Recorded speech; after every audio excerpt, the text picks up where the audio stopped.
اعوذ باللہ من الشیطان الرجیم بسم اللہ الرحمن الرحیم ان اللہ ملائکۃ یصلون علی النبی یا ایھا الذین آمنوا صلوا علیہ وسلموا تسلیما۔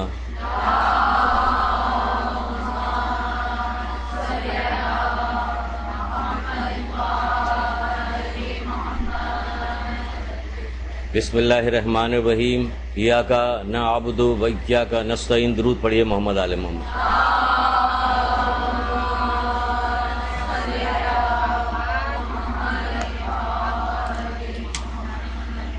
ماہ سیام کی آمد ہے، تو آج یہ سوچا ہے کہ کچھ ماہ سیام کے بارے میں کچھ گفتگو کی جائے۔ دیکھیے، ہمارے یہاں مسئلہ اپنے یہاں سے شروع کرتے ہیں کہ ہمارے یہاں ہے کیا۔ جب اللہ تعالیٰ کسی سے برائی کا ارادہ کرتا ہے تو کیا کرتا ہے؟ ان کو ظاہر پرستوں کے حوالے کر دیتا ہے۔ ہر کام جو ہے ہمارے یہاں جو ہے وہ ایک طرح سے دیکھا جائے تو فیسٹیول کے طور سے منایا جاتا ہے۔ جیسے کوئی ایک تیوہار، فیسٹیول سمجھ لیے، میلے کے طور پہ ہر کام ہو رہا، جو سب کر رہے ہوتے ہیں وہی ہم بھی کر رہے ہوتے ہیں۔ مولا کہتے ہیں کہ نہج البلاغہ میں فرماتے ہیں کہ نیکیوں میں تو تم جدا جدا ہو، برائیوں میں ایک ہے۔ جو جب برائی کا مسئلہ آ جاتا ہے تو نہ کہیں کوئی شیعہ ہوتا ہے، نہ کوئی سنی ہوتا ہے، نہ وہابی، قادیانی، دیوبندی، کوئی بھی نہیں ہوتا۔ سب مل کے وہ برائی کر رہے ہوتے ہیں، عام ہوتی، بے پردہ ساری عورتیں گھوم رہی، کوئی کہنے کو تیار نہیں کہ یہ کون ہے، یہ کون ہے۔ داڑھی منڈے سب ہیں، گانا سب مل کے سن رہے ہیں، جھوٹ سب بول رہے ہیں، غیبتیں سب کر رہے ہیں، بے ایمانیاں سب کر رہے ہیں، ہر کام سب کر رہے ہوتے ہیں، اس میں کوئی بھی الگ الگ نہیں ہوتا۔ تو مولا یہی بات کہہ رہے ہیں کہ تم برائیوں میں ایک ہو اور نیکیوں میں جدا جدا ہو۔ جب کوئی نیکی کی بات آ جاتی ہے تو پھر فوراً ہی سب کے جھنڈے اوپر اٹھنے لگتے ہیں کہ ہم یہ ہیں، ہم وہ ہیں۔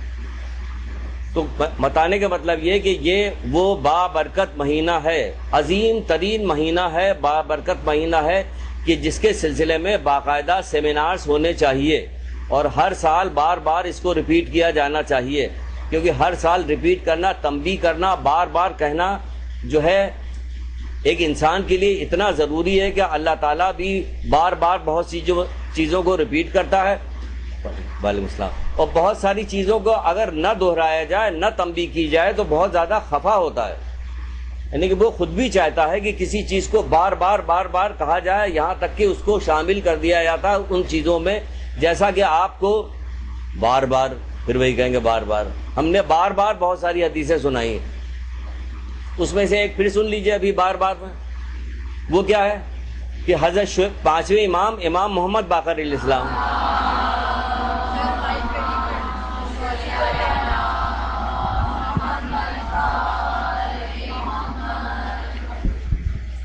اس کو بھی کئی بار آپ کو بتایا میں نے کہ پانچویں امام ارشاد فرماتے ہیں، کئی کتابوں میں درج ہے، اس کو آپ دیکھ لیجئے گا، بہت ساری کتابوں میں۔ یہ کیا ہے کہ اللہ تعالیٰ حضرت شعیب سے کہتا ہے کہ میں تمہارے 60,000 نیکوکار پہ عذاب نازل کروں گا اور 40,000 بدکار پہ۔ تو آپ بتائیے کہ نیکوکار کی تعداد تو زیادہ ہے، اگر آج کے دور میں اس کو لے کے چلے آئیں تو 100 میں یا 1 لاکھ کے اندر کتنے نیکوکار ملیں گے؟ کہ ڈھونڈنا پڑے گا کہ نیکوکار کہاں ہے۔ اچھا، یہ وہ نیکوکار ہے جس کو پروردگار کہہ رہا ہے نیکوکار، ہم آپ بھی نہیں کہ جس کی مرضی آئے جس کو کہہ دیا کہ نیکوکار، سب نیکوکار۔ آپ نے ہمیں بڑا شریف کہا، ہم نے آپ کو شریف کہہ دیا، بقول مولا کے بدلے میں ایک دوسرے کو یہ کہہ رہے ہوتے ہیں کہ ہم نے آپ کو کہا آپ بہت نیک ہیں، آپ نے ہمیں کہہ دیا ہم بہت نیک ہیں، تو یہ بدلہ اتار رہے ہیں ایک دوسرے سے۔ نہیں، وہاں پروردگار کہہ رہا کہ 60,000 نیکوکار پہ، تو یہ 60,000 نیکوکار پہ عذاب نازل کیوں کیا جائے گا؟ جب حضرت شعیب نے پوچھا کہ پروردگار نیکوکار پہ کیوں، تو یہی تو جواب آیا تھا کہ وہ برائی کرنے والوں کو پہ غضبناک نہیں ہوتے جو لوگ اللہ کی نافرمانی کرتے ہیں۔ یہاں غضبناک ہونا تو دور کی بات ہے، معاشرہ ماحول ہمارا ایسا بن گیا ہے کہ ہم بول نہیں سکتے، آپ کہیں کوئی نیکی کی بات کر نہیں سکتی ہیں، آپ مطلب عجیب و غریب طریقے کا ماحول آج کا بن گیا۔ حضرت شعیب کے زمانے کے بعد تو چھوڑ دیجئے، مطلب یہاں تو 100% لوگ گناہگار ہیں، اور اگر کوئی ایک نیکی کرتا ہے تو کوئی بول بھی نہیں سکتا، کسی کو یہ کہہ بھی نہیں سکتا، جبکہ یہ اتنا ضروری ہے۔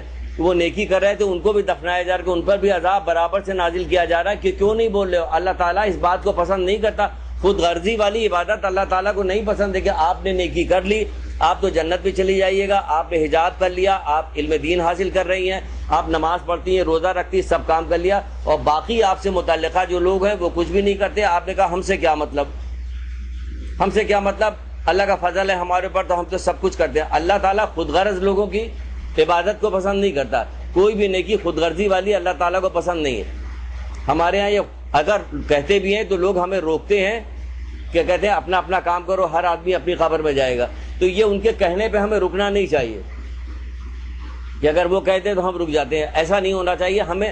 اچھا اب زمانہ کیونکہ آگے بڑھ گیا، ترقی کر گیا، تو کیا ہوتا ہے اب نیکی کو پھیلانا ضروری نہیں کہ زبانی گفتگو آپ کریں، بہت سارے طریقہ کار دنیا کے اندر آ گئے ہیں، آپ اس کے ذریعے سے اس امر بالمعروف یعنی یہ نیکی پھیلانے میں آپ مدد لیجئے، اس سے مدد لیجئے۔ آپ کتابوں کے ذریعے سے مدد کر سکتی ہیں، سی ڈیز کے ذریعے سے، کیسٹ کے ذریعے سے، بہت سارے ذرائع ہیں جن کے ذریعے سے آپ لوگوں کی مدد کر سکتے ہیں۔ تحفے تحائف دینے کی عید اور مختلف جو اوکیجنس آتے ہیں اس میں اتنا رواج بڑھ گیا ہے کہ آپ اس بہانے سے دے سکتے ہیں۔ ٹھیک ہے، لوگوں نے دیکھا کہ ایک جو ہے انویلپ آیا، لفافہ آیا ہوا، ایک بیگ آیا ہوا، اس کے اندر جو ہے یہ لوگ کتابیں، اب ان کو کہنے دیجیے کتاب پہنچ جائے گی، کام ہو جائے گا، یہ سمجھ لیجیے۔ کتابیں پہنچ گئی خوبصورتی کے ساتھ، آپ کا کام ہو گیا، آپ نے اپنی ذمہ داری پوری کر دی اور یہ کام بھی ہو جاتا ہے۔ باہر سے آنے والوں میں یعنی اسلام آنے کے بعد رسول اللہ صلی اللہ علیہ وسلم کے گھرانے کو چھوڑ کر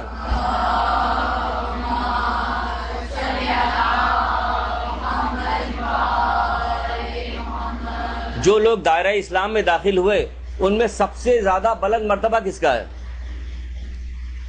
رسول اللہ صلی اللہ علیہ وسلم کے گھرانے اور رشتہ داروں کو چھوڑ کر جو لوگ دائرہ اسلام میں داخل ہوئے اس میں سب سے زیادہ بلند درجہ کس کا ہے؟ سلمان فارسی کا ہے۔ تو آپ کو پتا کہ سلمان فارسی یہ یہاں تک پہنچے کیسے؟ صرف ایک کتاب کے ذریعے سے۔ یہ کتاب تھی جس کے ذریعے سے سلمان فارسی یہاں تک پہنچا ہے، اور اسی طرح بہت ساری چیزیں ایسی کہ آپ علم کو پھیلائیے گا، لوگ دیکھیں گے، بتائیں گے۔ تو اس لیے یہ جو ماہ سیام ہے یہ جو آ رہا ہے اس میں بہت ساری سیمینارز ہونے چاہیے۔ کہاں برپا ہوئے سیمینار؟ کچھ نہیں ہوتا کہ آپ نے اپنے گھر میں ہی 4 اپنی دوستوں کو یہیں کی بلا لیا، مجمع لگا لیا، تو 2 رشتہ دار غیر بھی آ کے بیٹھ جائیں گے اس میں، تو آپ نے ان کے درمیان گفتگو کی، تو یہ بات پھیلانی ضروری ہے۔ اچھا اس میں ماہ سیام میں ہے کیا، ہوتا کیا ہے؟ جو چیز پورے سال میں ایک مومن کی ذمہ داری ہے وہی ماہ سیام میں بھی ذمہ داری ہے، پورے سال۔ صرف یہ ہے کہ اس میں روزہ بھی رکھنا پڑے گا، اور پورے سال جو ذمہ داری وہ اس میں بھی ہے۔ کون سی ذمہ داری اس میں بتائی جا رہی ہے؟ جو عام زندگی میں مومن کو اس سے استثناء قرار دیا گیا۔ اگر ہم قرآن سے شروع کرتے ہیں گفتگو کو، ایک درود پڑھیے محمد عالم۔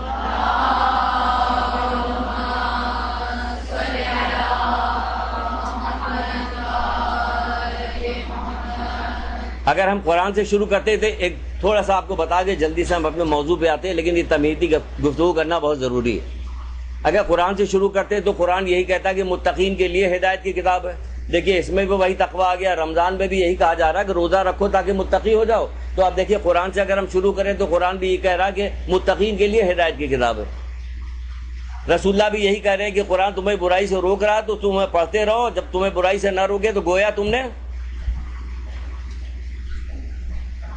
حدیث یاد ہونی چاہیے سب، ہاں برابر سے سب ایک ساتھ آواز آنی چاہیے حدیث کی، حدیث یاد ہونی چاہیے۔ حدیثوں کو چھپائیے مت، حدیثوں کو یاد کیجئے، رٹیے اس کو، اس میں نورانیت ہے، آپ کو اس سے فائدہ پہنچائے گا، آپ کی نسلوں کو فائدہ پہنچے گا۔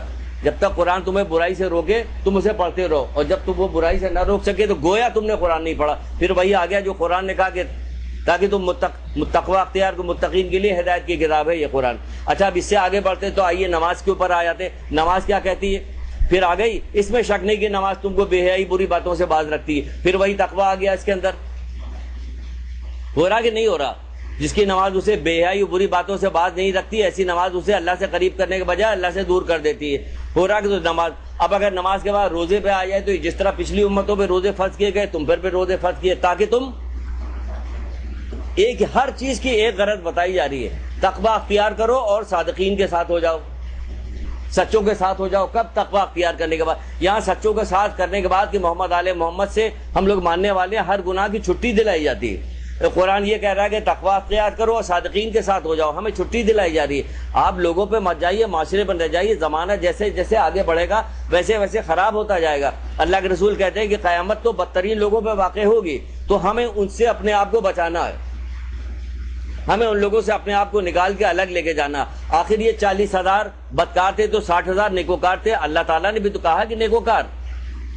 ابھی ان کے ساتھ کیا ہوگا کیا نہیں ہوگا بعد میں دیکھا جائے گا. بخشے جائیں گے نہیں بخشے جائیں گے, کیا ہوگا. ابھی عذاب نازل ہوا کیا نہیں ہوا. بہت سارے لوگوں پہ عذاب نازل. جب قیامت برپا ہوگی تو بہت سارے لوگوں, جنت والے جنت پہ جا رہے ہوں گے, دوزخ والے دوزخ میں جا رہے ہوں گے, اور کچھ لوگ اعراف پہ کھڑے ہوں گے. تو آخر میں کوئی لوگ آئیں گے وہاں پہ, اور آنے کے بعد پوچھیں گے بھائی تم کون لوگ ہو جو یہاں پہ کھڑے ہوئے. آپ سمجھیے کہ ایک دن 50,000 سال کا ہوگا.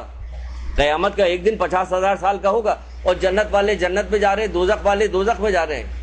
تو پھر کتنا وقت گزر گیا, اور یہ لوگ کھڑے ہوئے تو پوچھا جائے گا تم کون لوگ ہو, تم یہاں کیا کر رہے ہو. وہ کہیں گے ہم شہداء ہیں. کہیں گے ہم شہداء ہیں. کہ تم شہداء تو یہاں کیا کر رہے ہو. اصل میں ہم والدین کے نافرمان تھے. والدین کے نافرمان تھے تو ان کو اتنے دن تک یہاں کھڑا رہنا. بعد میں اللہ تعالیٰ اپنی رحمت سے بخش دے گا. تو ہمیں کیا پتا کہ ان لوگوں کے ساتھ بھی اللہ تعالیٰ کون سا رحم کرے کیا کرے. تو ہمیں تو اپنا کام کرنا. تو دیکھیے یہاں پہ چاہے آپ نماز پڑھیے, روزہ رکھیے, قرآن پڑھیے, اہل بیت کے ساتھ ہو جائیے, یہاں تک کہ کہا جاتا ہے کہ اللہ تعالیٰ تو بس متقین کے ہی عمل کو قبول کرتا ہے.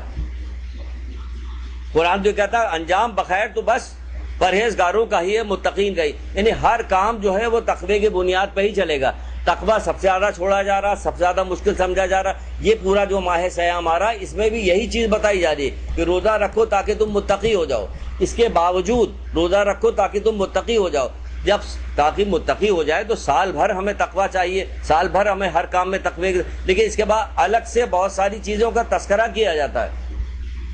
کتنی حدیثیں ماہ سیام میں روزہ رکھنے والوں کو تنبیہن ان کو کہا جاتا ہے, وصیت کی جاتی ہے, نصیحت کی جاتی ہے کہ تم نے روزہ رکھا تو کیا کرنا ہے کیا نہیں کرنا. اس میں سے کچھ حدیثیں ابھی آپ کو سنائیں گے, بتائیں گے, تاکہ آپ کی یادداشت ہو جائے اور آپ کو شوق بھی پیدا ہو. شوق بھی ہو, خوف بھی ہو, اور امید بھی ہو. شوق اس بات کا ہوگا کہ ہمیں اس کا ثواب ملے گا. خوف اس بات کا ہوگا کہ کہیں ایسا نہ ہو کہ یہ مہینہ گزر جائے اور ہم اپنے آپ کو بخشش نہ کروا سکے. بدبخت کہا ہے اللہ کے رسول نے ایسے لوگوں کو. یہ مہینہ پانے کے بعد بھی اگر کوئی آدمی اپنی بخشش نہ کروا سکے تو کیا ہے کہ وہ بد نصیب ہے, بدبخت ہے وہ. تو خوف اس بات کا ہونا چاہیے اور شوق اس بات کا ہونا چاہیے کہ اس میں اللہ تعالیٰ نے ہمیں کتنا زیادہ, یہ اس مہینے میں سال بھر اس مہینے میں تقوی کی ٹریننگ دی جاتی ہے. تقوی کی ٹریننگ کے لیے ہوتا کیا کہ ہمارے پاس فرض کر دیے گا کہ روزہ رکھو, اور جب روزہ رکھا تو بتا دیا گیا تمہیں یہ کرنا ہے. تو اب جتنی نیکیاں کرنا ہے وہ سب ہماری پریکٹس میں جا رہی ہے کہ ایک مہینے تک مسلسل اگر ہم اس کی پریکٹس کرتے رہیں گے مسلسل, تو پھر کیا ہوگا کہ ایک مہینہ گزرنے کے بعد ہم اس کے عادی ہو جائیں گے.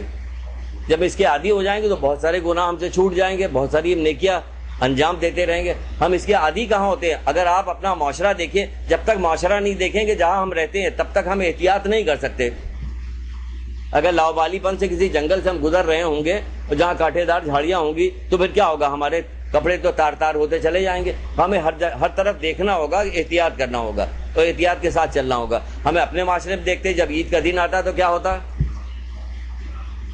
کہاں کا تقویٰ, کہاں کا روزہ, کہاں کی ساری چیزیں. کہ وہ تو عید کا کیا دن ماہ سیام میں ہی نہیں نظر آتا. ابھی سے بڑے بڑے بورڈ 30x20 کے بورڈ لگے ہیں, عید کلیکشن.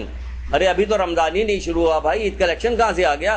بے پردہ عورتیں فیشن والی وہ دیا جا رہا. تو جو کمزور ذہن کے لوگ ہوتے ہیں اسے دیکھ دیکھ کے اسی طرف مرغوب ہوتے ہیں, اسی طرف جاتے ہیں. وہ مولا خود بھی تو کہتے ہیں کہ دنیا کی چمک دمک کمزور عقلوں کو بگاڑ دیتی ہے. مولا مشکل کشا کا یہ قول ہے کہ نہیں قول ہے.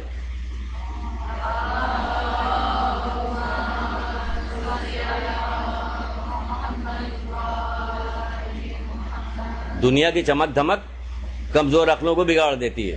یعنی جو لوگ کمزور ہوتے ہیں اس چمک دھمک کی طرف چلے جاتے ہیں.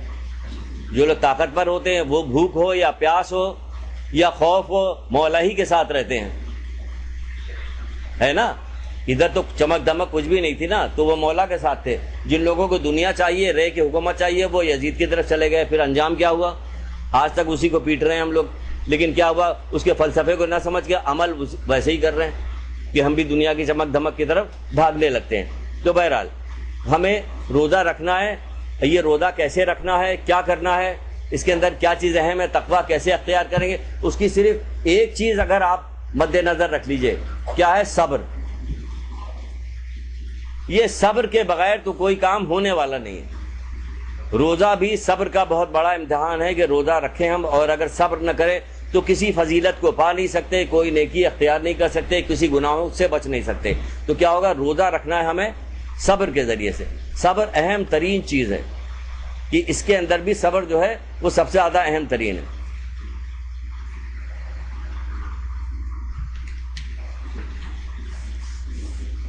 جس میں سے ایک روایت ہے صبر کے سلسلے میں کہ فرماتے ہیں اللہ کے رسول کہ صبر کے بارے میں فرماتے ہیں دین کا بہترین مددگار صبر ہے۔ دین کا چھوٹی سی حدیث ہے، چھوٹی سی حدیث دیکھ لیجیے، کہتے ہیں دین کا بہترین مددگار کیا ہے؟ صبر۔ صبر جو ہے وہ دین کا بہترین مددگار ہے، ہر مسئلے میں صبر۔ یہ شہید تو تھے، اگر انہوں نے ماں باپ کی نافرمانی نہ کی ہوتی، صبر کیا ہوتا تو کہا جائے ماں باپ تمہارے اچھے ہوں یا برے ہوں ان کی اطاعت کرو، تو ضرور اچھے برے دونوں لفظ استعمال کیا، تو یہ برے ہیں تو کیا ہوا؟ وہ ہمیں تنگ کرے، پریشان۔ ہم اگر صبر کرتے کیا ہوتا؟ اعلیٰ مقام ملتا ہم، کیونکہ اللہ تعالیٰ کا حکم اچھے ہو یا برے ان کی اطاعت کرو۔ تو کیا پہلی چیز کیا چیز آتی ہے؟ صبر۔ اچھا، کلام پاک میں بھی روزے کو صبر سے کہا گیا ہے، صبر و صلات سے سہارا پکڑو، تو علماء نے کہا کہ یہ صبر کیا چیز ہے؟ کہ یہ روزہ ہے، روزہ رکھنا صبر ہے۔ یعنی کہ کلام پاک میں بھی، قرآن میں بھی روزے کو صبر کا نام بھی دیا گیا ہے۔ تو یہ ساری چیزیں ایسی ہیں کہ ہمیں بنیادی چیز یہ ہے کہ صبر۔ اب جتنی نیکیاں ہم آپ کو گنوائیں گے اس میں سب کا تعلق صبر سے ہوگا، کیونکہ روزے کے عالم میں دیکھتے ہیں کہ ادھر رمضان شروع ہوا، بعض ممالک میں کہا جاتا ہے کہ ایران وغیرہ میں، جیسے کچھ کتابیں ہم نے پڑھی اس پہ دیکھا تو کہا جاتا ہے کہ ایران میں گناہوں کی شرح اور جرائم میں کمی واقع ہو جاتی ہے ماہ سیام میں۔ ہمارے یہاں کیا ہوتا؟ بڑھ جاتا، الٹا کام ہوتا۔ آپ دیکھ لیجئے کہ پہلی رمضان سے لڑائی جھگڑا زیادہ شروع ہونے لگتا ہے۔ ابھی پہلی رمضان ہے، بسوں میں اور ادھر ادھر ٹریفک کے اندر آپ دیکھیے کہ لڑائی جھگڑا زیادہ شروع ہو جاتا۔ پہلے ہی روزہ ابھی شروع ہوا ہے اور ان سے برداشت نہیں ہو رہا، جبکہ افطاری اتنی کھاتے ہیں کہ جس کے اوپر امتحان ہے، اور سحری اتنی کر چکے ہوتے ہیں کہ 3 دن اگر ان کو کھانا نہ دیا جائے تو ضرورت نہیں پڑے گی، جبکہ دونوں چیزیں منع کی جا رہی ہے۔ رمضان میں کہا جا رہا ہے کہ عام دنوں سے کم کھاؤ، یہاں عام دنوں سے بہت زیادہ کھایا جاتا ہے۔ کہ روزے کے فلسفے میں ایک صحت کی بھی تو ہے کہ صحت و تندرستی، تمہیں بہت ساری بیماریوں سے نجات بھی ملے گی روزہ رکھنے سے۔ تو یہاں اتنا کھایا جاتا ہے کہ بیماریوں سے نجات تو کیا ملے گی، مزید بیماریاں بڑھ جاتی ہیں، چکنی چیزیں اور دوسری چیزیں کھا کے۔ تو ماہ سیام میں کیا کہا گیا کہ روزہ رکھو، یہ اس کے لیے تمہیں کیا کام کرنا پڑے گا؟ صبر کرنا پڑے گا۔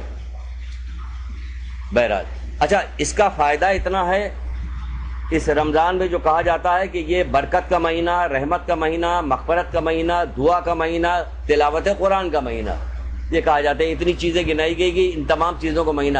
تو بھئی دعا ہم عام دنوں پہ بھی کرتے ہیں، تلاوت قرآن عام دنوں پہ بھی پڑھتے ہیں، اللہ تعالیٰ سے برکت اور رحمت عام دنوں میں بھی مانگتے ہیں، لیکن یہ خاص وہ مہینہ ہے جو اللہ تعالیٰ کا مہینہ کہا جاتا ہے۔ اللہ تعالیٰ نے شوق دلایا اپنے بندوں سے، ماں باپ سے 70 گنا زیادہ محبت کرنے والا ہے، تو اس نے شوق بھی دلایا، اس مہینوں کو اس نے رکھ دیا کہ ہم ہر چیز کو کئی گنا زیادہ کر دیں گے تاکہ لوگ آئیں، زیادہ سے زیادہ آئیں۔ جیسے کہا جاتا ہے سیل، گرینڈ سیل لکھا ہوا، اب کیا ہے؟ شوق دلایا جا رہا ہے لوگوں کہ زیادہ سے زیادہ آئیں۔ تو یہاں جو سیل کیا جا رہا ہے، گرینڈ سیل دکھایا جا رہا ہے زیادہ، وہ کیا کرتے ہیں؟ اپنی جعلی اور خراب اور جو چیزیں خراب ہوتی ان کو نکالنا ہوتا ہے۔ اللہ تعالیٰ ایسا نہیں کر رہا ہوتا۔ اگر وہ شوق دلا کے یہاں بلا رہا ہوتا تو آپ کی ہر چیز، یہاں تک کہ روزے میں، روزہ رکھنے میں آپ کی سانس تک کا تو حساب لیا جاتا، کہا اس تک کا تو ثواب آپ کو دیا جائے گا۔ اب ذرا حساب لگائیے کہ دن بھر میں کتنی سانس لیتی ہیں آپ،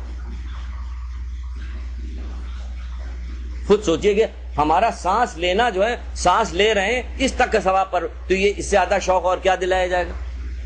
سانس تک تم سو رہے ہو تو کہا جا رہا ہے، تو روزے کے عالم میں سو گیا تو یہ بھی عبادت، اس کو بھی عبادت کہا گیا۔ سب حدیث آپ کو لکھوائیں گے، ابھی ہم یوں ہی بتا رہے ہیں آپ کو، اس تک کو عبادت کا سانس لینا۔ تو ہم سانس عام دنوں میں بھی لیتے ہیں، قرآن عام دنوں میں بھی پڑھتے ہیں، دعائیں عام دنوں میں بھی کرتے ہیں، لیکن اس مہینے میں شوق دلانے کے لیے پروردگار نے کیا کہا کہ اس مہینے میں مسلسل یہ کام کرو۔ کبھی آپ نے قرآن پڑھا، کبھی نہیں پڑھا، کبھی آپ نے دعائیں کی، کبھی نہیں کی آپ نے، جبکہ دعا اتنی بڑی فضیلت ہے کہ شیطان سے بچنے کے لیے اگر کہا جاتا، بعض جگہ پہ کہیں پہ ہم روایت پڑھ رہے تھے اس میں تھا کہ شیطان آخری زمانے میں شیطان سے بچنے کے لیے کیا کام کیا جائے کہ کثرت کے ساتھ دعائیں کرو. شیطان سے بچنے، اس کے چنگل سے آزادی کے لیے کیا کرو؟ کثرت کے ساتھ دعا کرو. دعا ہماری تو بس چند سیکنڈ کی ہوتی ہے، کچھ رٹی پیٹی دعائیں ہوتی ہیں، بس مسلسل دعائیں پڑھو. یہ دعائیں جو ہیں ہمارے ایمان کو بلند کرتی ہے، ہمارے مضبوط تقوی کو مضبوط کرتی ہے، شوق دلاتی ہیں، اللہ سے محبت پیدا کراتی ہیں، نیکیوں میں اضافہ کرواتی ہیں. یہ دعا یہی وجہ ہے کہ جب چھٹے امام سے پوچھا گیا تھا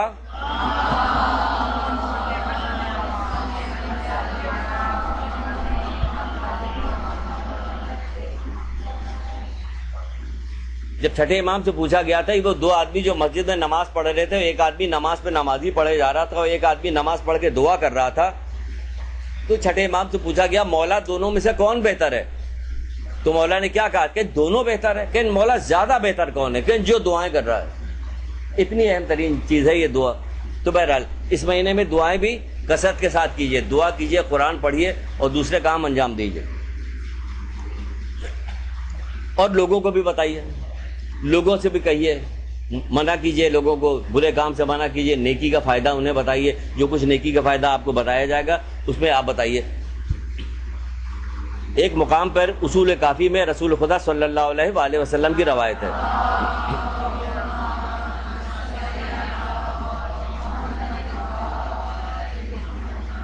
آپ فرماتے ہیں قیامت کے دن خدا کے سامنے اس شخص کا مقام اور درجہ زیادہ بلند ہوگا.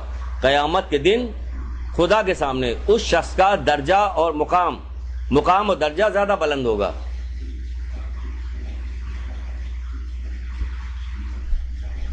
جس نے لوگوں کو نصیحت کرنے میں زیادہ سرگرمی دکھائی ہوگی. جس نے لوگوں کو نصیحت کرنے میں زیادہ سرگرمی دکھائی ہوگی. یہ اس لیے بار بار کہہ رہے ہیں کہ یہاں سن تو لیا آپ نے، اپنے طور پہ سب کام، دوسروں کو بھی تو بتائیے تاکہ معاشرے میں زیادہ سے زیادہ لوگ زیادہ سرگرمی دکھائی ہوگی.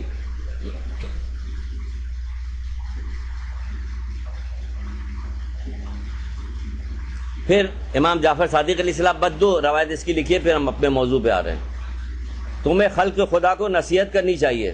چھٹے امام فرماتے ہیں تمہیں خلق خدا کو نصیحت کرنی چاہیے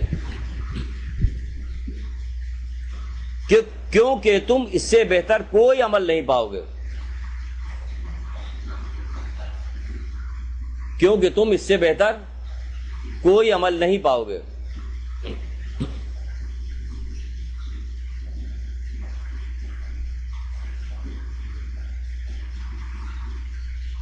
تو ہمیں اس مہینے میں بھی اس کام کو بھی انجام دیتے رہنا ہے، کیونکہ اس مہینے میں جہنم کے دروازے بند کر دیے جاتے ہیں، بہشت کے دروازے کھول دیے جاتے ہیں، اس مہینے میں گناہ معاف ہو جاتے ہیں. تو سارا یہ کام کرنا ہے کیونکہ برکت، رحمت اور مغفرت کا مہینہ ہے. اس مہینے میں سب سے افضل کام، جب اللہ کے رسول نے ایک طولانی خطبہ دیا تو آخر میں مولا مشکل کشا حضرت علی علیہ السلام نے جب رسول اللہ سے پوچھا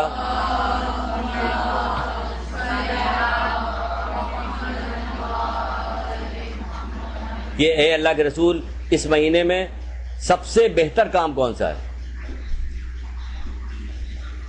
جواب آنا چاہیے یہیں سے. اس مہینے میں سب سے، اگر کچھ بھی نہ بیان کیا جائے، جو مولا سے محبت کرنے والے لوگ ہیں، نعرے لگانے والے لوگ ہیں، ہر جگہ اسٹیکر اور ان کے ہر چیزیں لگی رہتی، بڑی محبت کرتے ہیں. اگر سچ مچ محبت کرتے ہوتے اور سمجھ بھی رہے ہوتے کہ ہمیں محبت کا کیا تقاضا ہے، کیا کرنا چاہیے، تو پورے ماہ سیام کے لیے یہ ایک جملہ کافی تھا رسول اللہ نے جو حضرت علی علیہ السلام سے کہا بس اس مہینے میں سب سے. تو آپ کون ایسا بندہ ہوگا جو کسی مقام پر کوئی کام سب سے بہتر نہیں کرنا چاہے گا؟ اگر آپ کو چھوٹ دے دی جائے کہ آپ کی بیٹی کی شادی ہے، خیر بیٹی کی شادی بہت دور کی بات ہے، ابھی یہ سب کہہ کے تو آپ کو رنجیدہ کر رہے ہیں. آپ کی شادی ہے اور آپ جائیے سونار کی دکان پہ کسی جویلری والے کے یہاں جائیے اور کہہ دیا تمہیں اجازت ہے جو سب سے بہتر تمہیں لگے لے لو، پوری اجازت ہے، تمہیں کچھ نہیں کرنا پڑے، سب سے بہتر لے لو اس میں. تو آپ کیا کیجیے گا؟ ہلکا پھلکا سے اٹھا کے ایک پتلی سی باریک سے چین لے کے چلا بس ٹھیک ہے.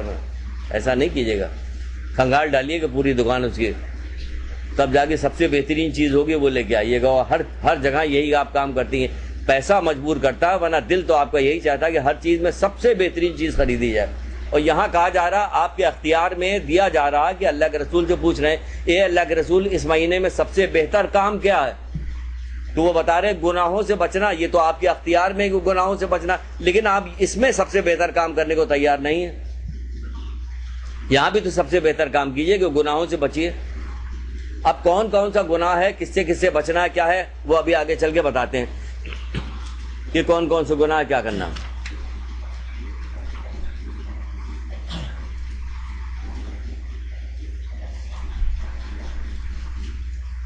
جب گناہوں سے بچیں گے تو ہوگا کیا؟ اس مہینے میں ہوتا کیا ہے؟ ایک ایک کام. رسول اللہ صلی اللہ علیہ وسلم کی ایک روایت ہے, بڑی خوبصورت روایت ہے, لکھیے یا سنیے, لکھیے نہیں سنیے.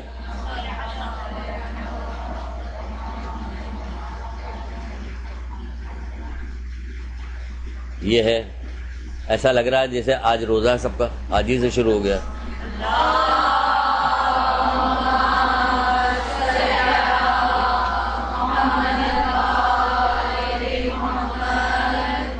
اللہ کے رسول نے یہ بھی فرمایا ہے کہ اس مہینے میں زیادہ سے زیادہ مجھ پر درود پڑھو.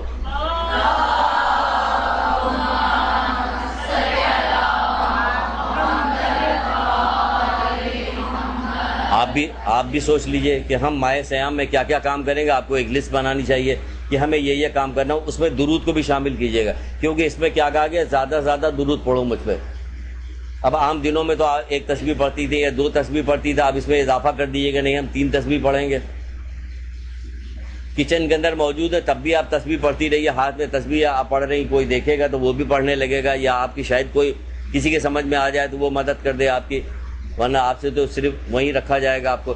تو اللہ کے رسول سے کیا فرماتے ہیں, کیا میں تمہیں وہ چیز بتاؤں کہ اگر تم اسے انجام دو, کیا میں تمہیں وہ چیز بتاؤں کہ اگر تم اسے انجام دو تو شیطان تم سے اتنی دور ہو جائے گا جتنا مشرق و مغرب میں فاصلہ ہے. شیطان تم سے اتنا دور ہو جائے گا جتنا مشرق اور مغرب میں فاصلہ ہے.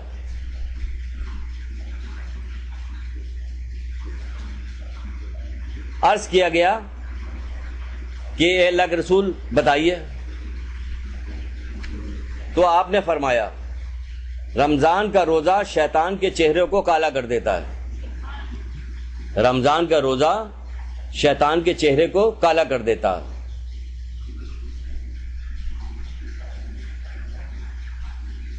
کیا ہوا, رمضان کا روزہ رکھیں گے تو کیا ہو جائے گا, ان تمام شرائطوں کے ساتھ کہ جو شرائطیں بتائی گئی ہیں. روزہ تو ہر فرد رکھتا ہے. اگر معاشرے میں نکل کے پوچھے تب جو 2-4 آپ کو حدیثیں کہ لوگوں کو نیکی کی بات بتاؤ, لوگوں کے نیکی کی بات بتاؤ جو ہم بتا رہے تھے, تو آپ سوچئے گا کہ یہ ماہ سیام کی تیاریاں یا اس کے سلسلے میں گفتگو کر یہ بار بار کیوں بتا رہے ہیں. تو اس کی بتانے کی یہی وجہ ہے کہ اگر آپ جا کے کسی سے پوچھیے گا کہ روزہ کون نہیں رکھتا ہے, اگر ان پوری شرائطوں کے ساتھ روزہ رکھا جا رہا ہوتا تو پوری شرائطیں پوچھے تو کسی کو بھی نہیں پتا. غیبتیں سب کر رہے ہوتے ہیں, غصہ ہر آدمی کر رہا ہوتا, گالیاں ویسے ہی بکی جا رہی ہوتی, بے پردہ عورت ویسے ہی گھوم رہی ہوتی ہے, ہر وہ کام, بلکہ غم غصہ تو عام دنوں سے زیادہ بڑھ جاتا ہے, چیخ پکار بڑھ جاتی ہے, سارا کام جو ہو جاتا ہے. تو وہ روزہ اگر ان شرائطوں کے ساتھ اس کی اہمیت کو مد نظر رکھتے ہوئے کیا جا رہا ہوتا تو پھر کیا ہوتا. کڑے کی تو اہمیت ہے کہ چادر سے یا دوپٹے, چادر کون اوڑھتا, تو دوپٹے سے ایسے کر لیا جاتا ہے کہ اس جگہ سے گزر رہے ہیں تو کوئی چھین نہ لے, اتار نہ لے, گاڑی میں گاڑی کے نیچے ڈال دیا جاتا ہے کہ آج کل جو ہے زیورات چھین لیے جاتے. اس کی اہمیت ہے, ایک کڑے کی اہمیت ہے, سونے کی اہمیت ہے, روزے کی اہمیت نہیں کہ اس کی شرائط کو پوری معلوم نہیں. اگر شرائط معلوم ہوتی تو اللہ کے رسول جو بات کہہ رہے ہیں وہ صحیح ہوگی کہ صحیح نہیں ہوگی؟ ممکن نہیں کہ صحیح نہ ہو, کیونکہ قرآن چیلنج کر رہا ہے کہ تمام جن و انس مل جاؤ ایک جگہ جمع ہو کے ایک آیت تو تم بنا کے لاؤ, تو تم نہیں لا سکتے. تو پھر کیا ہوگا, اگر نہیں لا سکتے پھر بھی اڑے رہو گے تو جہنم کی آگ کے لیے تیار ہو جاؤ. تو اللہ کے رسول تو کچھ کہتا ہی نہیں مگر وہ جو کہ اللہ کی طرف سے نہ آ رہی ہو. تو وہ کہہ رہے ہیں کہ کیا میں تمہیں ایسی کوئی چیز نہ بتاؤں کہ جس کی وجہ شیطان تم سے اتنا دور ہو جائے جتنا مشرق اور مغرب میں فاصلہ اتنا دور ہو جائے. تو وہ کیا چیز بتا رہے ہیں کہ ماہ سیام کا روزہ, ماہ سیام کا روزہ یہاں سب رکھتے ہیں تو ایسا لگتا ہے کہ شیطان جو ہے کئی گنا زیادہ چپٹ گیا اس کے اوپر، وہ جبکہ دور ہو جانا چاہیے. شیطان باندھ دیا زنجیروں. یہ کہاں شیطان زنجیروں سے باندھا جا رہا؟ ہمیں تو معاشرے میں اپنے نہیں نظر آتا کہ شیطان زنجیروں سے باندھ دیا گیا. وہ اللہ تعالیٰ کہہ رہا ہے کہ باندھ دیا گیا تو واقعی باندھ دیا گیا تو، لیکن ہوتا کیا، ہمیں شیطان بنا کے گیا ہوتا ہے نا، ہمیں تو بنا چکا ہوتا ہے شیطان. ہم تو اپنے ہی رنگ میں، شیطان کے رنگ میں رنگ چکے ہوتے ہیں پہلے سے، اسی رنگ میں رنگے. کہانی ہے برے لوگوں کی صحبت میں نہ بیٹھو ورنہ اسی جیسے ہو جاؤ گے. تو ہم 24 گھنٹہ شیطان ہمارے اندر حلول کیا رہتا ہے، تو ہم شیطان ہو جاتے ہیں. کیا آپ کو اس بات کا یقین نہیں ہے جو حدیث میں کہا جا رہا ہے کہ شیطان کو زنجیروں سے باندھ دیا جاتا ہے؟ سب کو یقین ہے. پھر کبھی سوچتے کیوں نہیں کہ شیطان تو زنجیر سے باندھ دیا گیا، ہم کسی گناہ سے نہیں بچ رہے سوائے فاقہ کرنے کے. فاقہ کرنے کے روزہ تو ہمارا نہیں ہو رہا، تو بھوکے پیاسے رہنے صبح سے شام تک. روزہ تو کہیں نہیں، ویسے ہی چوری چماری ہو رہی ہے، ویسے ہی موبائل چھینے جا رہے ہوتے، ویسے ہی ڈکیتیاں ہو رہی ہوتی، ویسے ہی سارے برے کام ہو رہے ہوتے پورے معاشرے میں. ہو رہے ہوتے کہ نہیں ہو رہے ہوتے؟ کون سا ایسا برا کام ہے جو آپ کہیے کہ بند ہو جا، اپنا معاشرہ چھوڑ کے سب کو؟ تراویحیاں پڑھی جا رہی ہوتی، کتنی دیر تک قرآن پڑھا جاتا ہوتا، نمازیں پڑھی جا رہی، کثرت ہوتی ہے، اتنے قدم قدم پہ مسجدیں ہیں ہمارے شہر کے اندر، ہمارے ملک کے اندر قدم. اس کے باوجود کوئی گراؤنڈ ایسا نہیں ہوتا جو بھرا نہ ہوتا ہو نمازیوں سے. تو یہ تو وہ کہہ رہے ہیں کہ شیطان تو تم سے مشرق مغرب کے ساتھ دور ہو. یہاں تو دور نہیں ہو رہا، کیونکہ ہم پورے زندگی کیا کرتے ہیں اور برائی کو برائی نہیں جانتے، اس لیے ہمیشہ برے ہی رہتے. نہ کوئی نصیحت کی جاتی ہے، نہ کوئی برائی سے روکا جاتا، کچھ بھی نہیں کیا جاتا. فرقہ واریت ہو رہی ہوتی ہے اور کچھ بھی نہیں ہو رہا ہوتا. تو کیا کہا جا رہا ہے کہ اتنا فاصلہ اتنا. تو آپ اپنا روزہ رکھنے وقت غور کیجئے گا کہ شیطان آپ سے دور ہوا یا نہیں دور ہوا، یا آپ کو اپنے جیسا بنا کے چلا گیا. اب اس کو ضرورت نہیں ہے. اب آپ عید والے دن آئے گا اور آ کے کیا کرے گا، جو باقی تھوڑا بہت بھی جو کچھ بچ گیا ہے وہ عید والے دن سب لے جائے گا. جتنی نیکیاں رہ گئی وہ عید والے دن لے. جو خواتین، جو بچیاں جو ہیں ہم دیکھتے ہیں جو حجاب کرتی ہیں عید والے دن، وہ بھی اسی حجاب کے ساتھ میک اپ بھی کیے رہتی ہیں. اسی حجاب کے ساتھ میک اپ ہوتا کہ آج عید کا تو دن ہے، تو آج عید کا دن ہے تو کیا کرنا ہے آج عید کے دن؟ اپنی ساری نیکیاں گنوانا ہے؟ نہیں گنوانا. آج عید کا دن ہے، احتیاط کیجیے گا. عید کے دن بھی احتیاط کیجیے گا کہ نہیں ہماری پورے مہینے کی محنت جو ہے ہم اکارت نہ ہونے پائے. اللہ کے رسول ایک جگہ فرماتے ہیں روزے دار ہر وقت عبادت میں رہتا ہے بشرطے کہ وہ غیبت نہ کرے، خواہ بستر پہ لیٹا ہی ہو. روزے دار ہر وقت عبادت میں رہتا ہے بشرطے کہ وہ غیبت نہ کرے. اکیلی حدیث صرف آئی ہے غیبت کے متعلق. دیکھیے غیبت کے سلسلے میں یہ بات آ رہی ہے. پورے سال آپ کو مختلف درسوں میں غیبت کے خلاف گفتگو کی جاتی ہے، لیکن یہاں روزے کے سلسلے میں جو اللہ کے رسول روایت بیان کر رہے ہیں وہ کہہ رہے ہیں کہ یہ روزے دار جو ہر وقت عبادت میں رہتا ہے بشرطے کہ وہ غیبت نہ کرے، چاہے وہ بستری بھی کیوں نہ لیٹا ہو، تب بھی اس کی عبادت میں گزر رہی. اس مہینے کا ثواب قرآن پڑھنے کے دیکھیے کیا، اگر قل واللہ احد 3 دفعہ پڑھی جائے تو کیا ہوگا، ایک قرآن پڑھنے کا ثواب ہے. اور اس میں کیا کہا جا رہا، ایک آیت جو ہے پورے قرآن پڑھنے کا ثواب دلوا رہی ہے. کیا دل میں کوئی شوق ایسا پیدا ہوتا ہے کہ ہم کتنی پورا قرآن ختم کیجئے گا تو کیا ثواب ملے گا آپ کو؟ بعض ہمارے علماء ایسے ہیں جو کہ ہر روز ایک قرآن ختم کرتے ہیں ماہ سیام میں، ہر روز ایک قرآن. بتائیے آپ، ہر روز. ہمارے یہاں کیا سکھایا گیا کہ قرآن اگر آپ ماہ سیام میں شروع کرتی ہیں تو اس کو ماہ سیام میں ہی ختم کرنا، ورنہ بڑا گناہ ملے گا. کس طرح روکا گیا ہمیں قرآن پڑھنے سے؟ روکا کیسے گیا؟ کیونکہ پرانے زمانے میں عورتیں بیچاری جو تھیں وہ ان کا کوئی اتنا زیادہ کام کاج تو تھا نہیں، حالانکہ زندگی کے طریقہ کار سارے کے سارے یہی تھے. اس کے باوجود ان کے پاس اتنا، یہاں ساری سہولتیں موجود ہونے کے بعد وقت کی کمی ہے. ساری سہولت ہے، کوئی کام آپ کو نہیں کرنا پڑتا اپنے ہاتھ سے. ساری سہولتیں ہونے کے بعد وقت کی کمی ہے آپ کے پاس، آپ قرآن نہیں پڑھتی. تو کہا جا رہا ہے قرآن ختم کیجئے. ایک آیت پڑھیے گا تو اب 6666 آیتیں پڑھیے گا تو اتنے قرآن کا ثواب ملا کہ نہیں ملا؟ انہیں ایک قرآن، اچھا ثواب تو ملا، اور ہر سورہ پڑھنے کا ثواب جو لکھا ہوا درج ہے وہ الگ آپ کو ملا. اگر آپ نے کہیں قل واللہ احد ایک تسبیح پڑھ ڈالی تو آپ بھی سوچیں کہ کتنا ثواب آپ کو ملے گا. آسانیاں تلاش کیجئے کہ یہ ثواب ہم حاصل کر لیں کسی نہ کسی طرح سے. ہم نے تو 3 دفعہ قل واللہ احد پڑھا تو ہم کو ثواب مل گیا، ایک قرآن پڑھنے کا ثواب ملا. اگر ہم نے پوری ایک تسبیح پڑھ ڈالی تو کیا ہوا؟ اور ایک تسبیح کیوں پڑھیے؟ زیادہ زیادہ وقت لگائیے قرآن پڑھنے میں، زیادہ زیادہ وقت لگائیے، زیادہ نفع حاصل کرنے میں زیادہ وقت لگائیے۔ صبح سے نکل کے بینک میں کام کرنے کے لیے جب جاتی ہیں تو کیا ہوتا ہے؟ صبح سے نکل کے گئی، 8 بجے نکل کے جاتی ہیں اور 8 ہی بجے واپس آتی ہیں، کیا پیسے ملیں گے؟ ثواب۔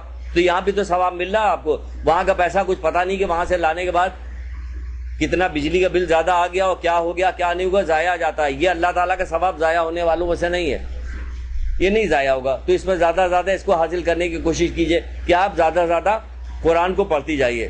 اور قل واللہ احد کی ایک اور بھی ثواب بتایا گیا کہ آیت اللہ شوستری ہیں، جعفر شوستری، وہ فرماتے ہیں کہ اگر کوئی ایک دفعہ سوتے وقت قل واللہ احد پڑھ لے گا تو اس کے 50 سال کے گناہ معاف کر دیے جائیں گے۔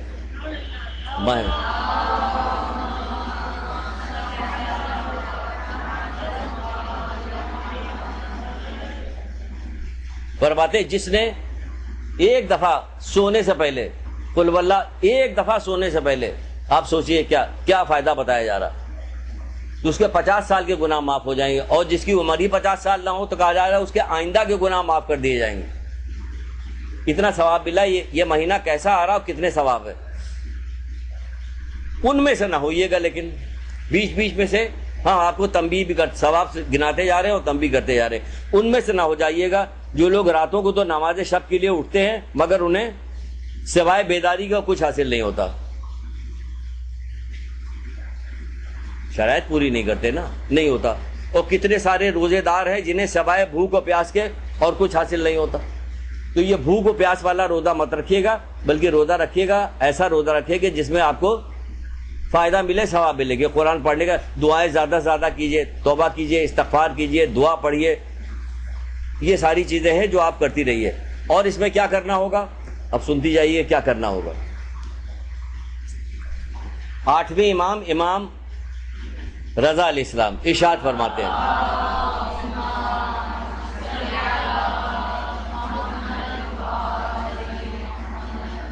کیا ارشاد فرماتے ہیں؟ آپ فرماتے ہیں کہ خداوند ماہ رمضان مبارک میں نیک کام قبول کرتا ہے اور گناہوں کو بخشتا ہے۔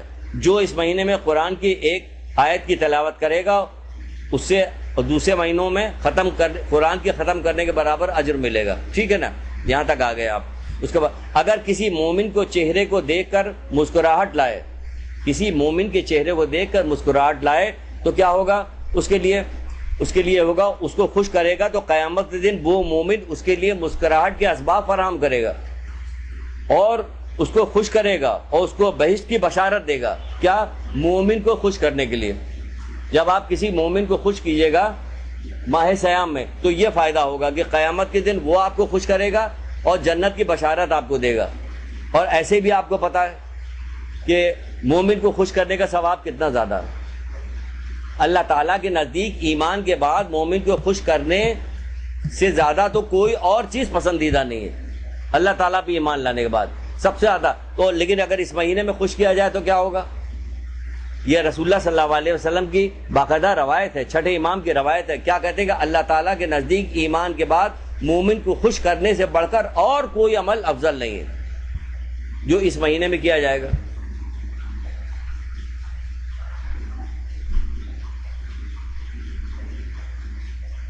لکھ لیا؟ یہ لکھنے والا سلسلہ کیوں چل رہا ہے؟ ہم بھی ایسے ہیں کہ ہم ہر دفعہ کہتے ہیں لکھ لیا اور بعد میں اعتراض بھی کرتے ہیں کہ لکھنے والا سلسلہ کیوں چل رہا۔ چاہتے ہیں کہ کسی طرح سے اب یہاں سے جائیے گا، کیسٹ لیجیے گا، پھر اسے یاد کیجیے گا یا لکھیے گا تو وقت لگے گا، پتہ چلا 15 رمضان تو گزر گئی اور اس کے بعد تو اب بازار جانا، بازار کے چکر لگانا ہے، تو اس لیے بول دیتے ہیں کہ لکھ لیا۔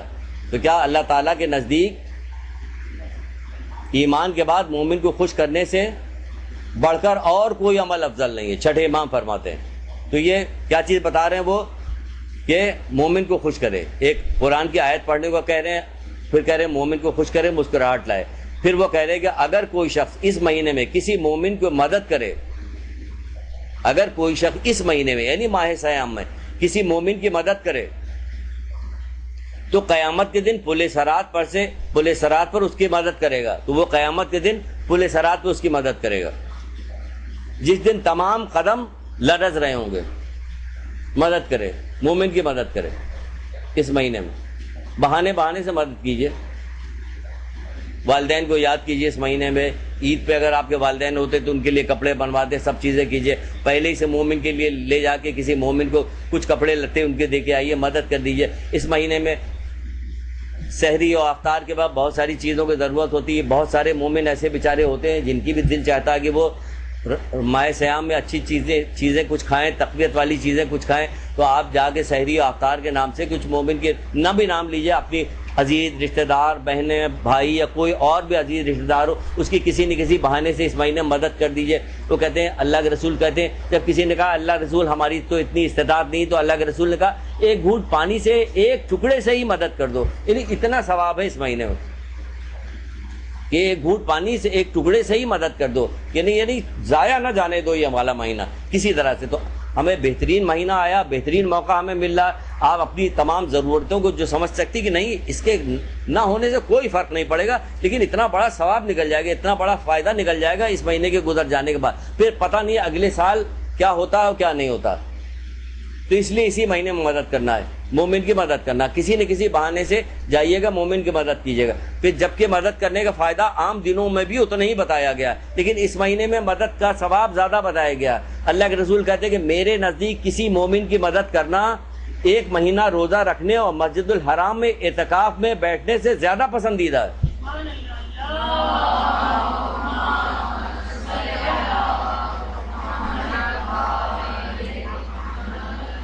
میرے نزدیک کسی مومن کی مدد کرنا ایک مہینہ روزہ رکھنے اور مسجد الحرام میں اعتکاف میں بیٹھنے سے زیادہ پسندیدہ. ہم اذیت دینے سے ہی نہیں باز آ رہے ہیں. پورے معاشرے میں دیکھ ڈالیے کہ ہم عزیز رشتہ داروں کو ہی اذیت پہنچا رہے ہوتے ہیں, حسد کر رہے ہوتے ہیں, دشمنی کر رہے ہوتے ہیں, غیبتیں کر رہے ہوتے ہیں, چغلیاں کر رہے ہوتے ہیں, ایک دوسرے کو لڑا رہے ہوتے ہیں. ہم یہ کام کر رہے ہیں, وہ کہہ رہے ہیں میرے نزدیک افضل الانبیاء, میرے نزدیک جنت جو ان کے بچوں کی جنت کے شہزادے, ان کے بچے جنت کے شہزادے, ان کے بچے, ان کی بیٹی جو ہے جنت میں عورتوں کی سردار ہے. وہ رسول کہہ رہا کہ میرے نزدیک کسی مومن کی مدد کرنا یہ فائدہ. تو آپ مدد نہیں کیجیے گا, یہ فائدہ بتا رہے ہیں میرے نزدیک. کہہ دیتے کہ مومن کی مدد کرنا ایک مہینہ روزہ رکھنے اور مسجد الحرام میں اعتکاف کرنے سے نہیں, یوں نہیں کہا میرے نزدیک, انہیں اپنے نزدیک بتا رہے. تو آپ سوچئے کہ ہمارے لیے کتنی فائدہ مند وہ چیز ہوگی اگر ہم ایسا کریں. تو میری بہنوں, میری بچیوں, اس وقت کو ماہ سیام کے اس وقت کو مومنین کی مدد کرنے سے جانے نہ دینا, جانے نہ پائے مگر یہ کہ مومنین کی مدد کرنا, کہ اپنے تمام جذبات کو, تمام اختلافات کو, تمام قدورتوں کو روک لیجئے. ایک سے ایک اکڑنے والے, ایک سے ایک مغرور, دولت مند اور صاحب حیثیت والے لوگ جو ہوتے ہیں, جب ان کو کوئی ضرورت پیش آتی ہے نا, تو ڈاکٹروں کے سامنے, وکیلوں کے سامنے اور دوسرے لوگوں کے سامنے ہاتھ جوڑ رہے ہوتے, خوشامدیں کر رہے ہوتے. کیوں کہ ان کے اپنے بیٹے کا یا اپنی ذاتی علاج کرانا ہوتا, یا کسی مسئلے میں گرفتار ہو گئے, اس مسئلے سے ان کو چھڑانا ہوتا, تو خوشامدیں نہیں کر رہے ہوتے. جتنا پیسہ مانگا جا رہا ہوتا وہ پیسے دے رہے ہوتے, سب کام کر رہے ہوتے. تو آپ بھی اپنی انا پرستی کو, اپنی قدورتوں کو, اپنی تمام چیزوں کو چھوڑ دیجیے. اس وقت ان کو شرم و حیا نہیں آ رہی ہوتی, جبکہ کتنے اکڑنے والے لوگ ہوتے ہیں. وہ ناک میں مکھی کو نہیں بیٹھنے دیتے, جس طرح اینٹ رہے ہوتے ہیں. لیکن جب اس قسم کی کوئی مصیبت آ جاتی ہے تو کیا ہوتا ہے, تو کس طرح خوشامد کر رہے ہوتے ہیں, کس طرح پیسہ بہا رہے ہوتے ہیں پانی کی طرح, کہ ان کی مصیبت ٹل جائے ان سے. تو آپ بتائیے کہ آپ کو اتنا زیادہ ثواب ملنے والا ہے, اتنا زیادہ ثواب ملنے والا ہے, تو آپ کسی انا, کسی قدورت, کسی اور چیز کو مت لائیے. بالکل اس مسئلے میں کہیے کہ پھر کچھ بھی نہیں. کوئی یہ شیطان جو ہمیں حیا اور شرم و حیا دلا رہا ہے نا نیکی کے کام میں, تو یہ کوئی شرم حیا نہیں, نیکی کرنے میں کوئی شرم حیا نہیں. یہ کیا کہا جا رہا, اللہ کی مدد, اللہ کی اطاعت کیجئے, دو اور شرم دلانے والوں سے گھبرائیے مت, کہ کوئی شرم دلا رہا, شیطان آپ کو بہکا رہا, نفس آپ کو روک رہا, نہیں, اس پہ مت آئیے. بلکہ کیا کیجئے, جو کہا جا رہا ہے کہ مدد کیجئے تو کیجئے مدد. بہرحال آگے بڑھتے ہیں. تو قیامت کے دن پل صراط پر سے اس کی مدد کرے گا, اور جس دن تمام قدم لڑکا رہا. اگر کوئی شخص اپنے غصے کو قابو پائے, چوتھی چیز بتائیے اس میں, کہ اگر کوئی شخص اپنے غصے کو قابو پائے تو قیامت کے دن اس پر سے اپنے غصے کو, یعنی اللہ تعالیٰ اس پر سے قیامت کے دن اس پر سے اپنے غصے کو اور غضب کو ہٹا لے گا.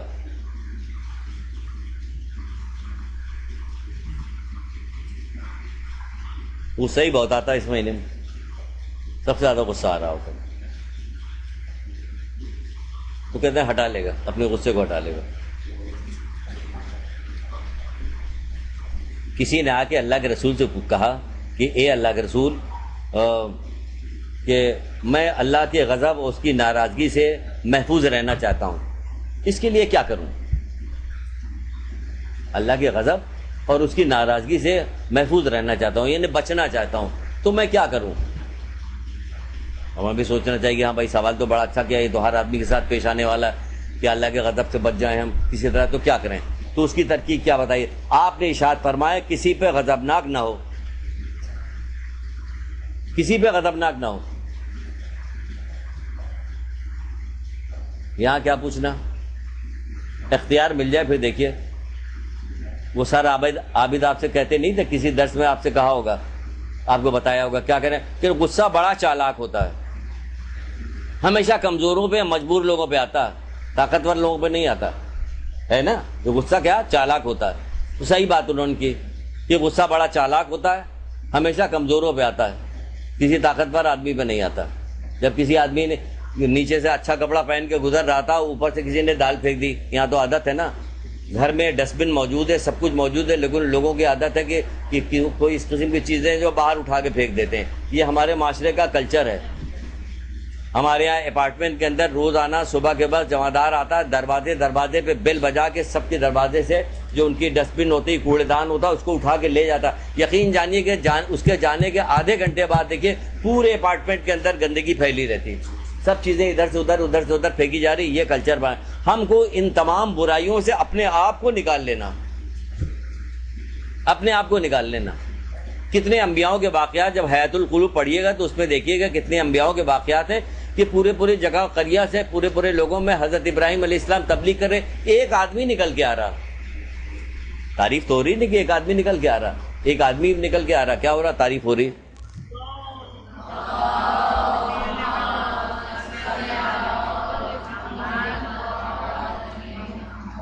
تعریف ہمیشہ باقی رہتی ہے۔ آپ کے کانوں میں وہ بات پڑھے نہ پڑھے، جب قیامت برپا ہوگی تو آپ کو معلوم ہو جائے گا۔ سورہ یاسین آپ پڑھتی رہتی، اس میں دیکھتی رہتی ہیں۔ جب شہر کے ایک کونے سے ایک شخص بھاگتا ہوا آیا، اس نے کہا کہ اے لوگوں تمہیں کیا ہو گیا ہے؟ یہ انبیاء تم سے کوئی اجرت نہیں لیتے، ہے نا؟ حمایت کر رہا تھا کس بات کی؟ امر بالمعروف اور نہی عن المنکر کی حمایت کر رہا تھا، یہی ہو رہا تھا۔ تو کیا اسے لوگوں نے قتل کر دیا۔ جب قتل کر دیا تو اس نے کہا، اور اللہ تعالیٰ نے اسے جنت پہ پہنچا دیا، تو اس نے کیا کہا؟ کاش میری قوم کے لوگوں کو معلوم ہوتا کہ پروردگار نے مجھے کن لوگوں کے ساتھ ہے۔ پڑھا ہوا ہے نا۔ مطلب کیا نکلا؟ مطلب نکلا کہ سارا انعام یہی مت دیکھیے کہ جنت ملے گی فوراً حوریں یہاں نظر آنے لگے، اگل بغل غلمان آپ کے گرد گھومنے لگے، تب بھائی کہا جا رہا ہے مومن کی تو تعریف کی گئی کہ وہ کیا کام کرتا کہ غیب پر ایمان لاتا ہے۔ کب حضرت عیسیٰ کے زمانے کی کب واقعات اگر آپ عبرت حاصل کیجئے اور کبھی غور کیجئے، دیکھیے، اور اللہ تعالیٰ سے دعا بھی مانگا کیجئے کہ آپ کو پروردگار حکمت دے، علم کا شوق دے، حکمت پیدا کرے، تو آپ دیکھیں تو آپ کو ملے گی بہت۔ کب حضرت عیسیٰ اپنے حواریوں کے ساتھ کہیں چلتے چلے جا رہے تھے، ایک قبر کے پاس سے گزرے تو تیزی کے ساتھ نکل گئے، ٹھیک ہے، پھر جب دوبارہ لوٹے تو وہاں رک گئے۔ تو جب ان کے صحابیوں نے پوچھا، حواریوں نے پوچھا کہ پہلے تو آپ بڑی تیزی سے گئے تھے، اب کیا ہو گیا؟ کہنے لگے پہلے اس قبر کے اوپر صاحب قبر پہ عذاب ہو رہا تھا اور اب اس پہ عذاب نہیں ہو رہا۔ تو ان لوگوں نے پوچھا کہ اس کی کیا وجہ ہے، تو کہا کہ اس کا ایک بیٹا جب ذرا سا بڑا ہوا تو ایک معلم کے پاس مدرسے میں گیا، معلم نے کہا کہ کہو بسم اللہ الرحمن الرحیم، وہ اس نے کہا بسم اللہ الرحمن الرحیم، اللہ کی رحمت جوش میں آئی اور اس کے باپ کو بخش دیا۔ ہے یا نہیں ہے؟ کئی ہزار کئی لاکھ کتابوں میں یہ ایک واقعہ نقل کیا جا چکا ہے کہ نہیں نقل کیا جا؟ کتنے مدرسین نے اپنے درس میں یہ والی بات بتائی کہ نہیں؟ ایک اس آدمی کا نام تو کہیں بھی نہیں درج ہے کہ کس نے کہا تھا کہ کہو بسم اللہ الرحمن الرحیم۔ لیکن آپ دیکھیے ابھی جو سر عابد کی جو کتاب آئی ہے اولاد کی تربیت کے سنر، اس میں یہ واقعہ درج ہے۔ اسی میں تو دیکھنے کے بعد میں سوچنے لگا کہ بھائی یہ ایک واقعہ حضرت عیسیٰ کے زمانے میں ہوا، اب تک لاکھوں کتابوں میں یہ لکھا جا چکا ہے اور لاکھوں مدرسین نے اس کا تذکرہ کیا ہے، اور کام اس آدمی نے ایک کیا تھا کہ تو آپ اگر نیکی کے بعد تمام پھیلاتی رہیے گا تو کیا ہوگا کہ آپ کو چاہیے فوراً کہ اسی وقت مل جائے، اس کو بھی اجر ملا، جو باپ تھا اس کا بیٹے کو بھی اجر ملا، اس معلم کو بھی اجر ملا ہوگا۔ تو نیکی کو اس طرح سے پھیلاتی رہیے، آگے کی طرف بڑھاتی رہیے، کیونکہ اگر اللہ کے غضب و ناراضگی سے اپنے آپ کو بچائیے۔ تو بچنے کے لیے کیا کام کرنے کا؟ اپنے غصے کو ضبط کرنا پڑے گا. وہ جو کوڑا کرکٹ کی بات کر رہے تھے، وہ جا رہا تھا ادھر، تو ادھر سے کسی نے دال پھینکی، اس کے کپڑے پہ گر گئے. بہت زور سے چیخا، وہ چلائے نیچے آؤ نیچے آؤ. ظاہر غصہ اسے آ رہا تھا نیچے آؤ. جو آدمی اتر کے آیا وہ اتنا لہیم شہیم تھا کہ یہ دیکھ کے سٹپٹا گئے کہ آپ کیا کریں. غصہ انہوں نے غصہ ضبط کر لیا اپنا. کیا بات، اس نے جو چیخ کے کہا کیا بات ہے؟ دال بہت مزیدار تھی. کہاں گیا غصہ؟ اب سمجھ میں آیا کہ آپ کے سر صحیح کہتے ہیں کہ غصہ بڑا چالاک ہوتا ہے. تو ذرا چالاکی ماہ صیام میں بھی تو دکھائیے. اس کو ذرا بند کر دیجیے تاکہ یہ آواز آنی بند ہو جائے. یہ چالاکی ماہ سیام میں بھی دکھائیے آپ، تاکہ آپ کو غصہ ضبط کرنے کا یہ والا فائدہ ملا کہ قیامت کے دن پروردگار اپنے غصے کو روک لے گا، آپ سے اپنے غضب و غصے کو روک لے گا. پھر مولا فرماتے ہیں، مولا مشکل کشا حضرت علی علیہ السلام،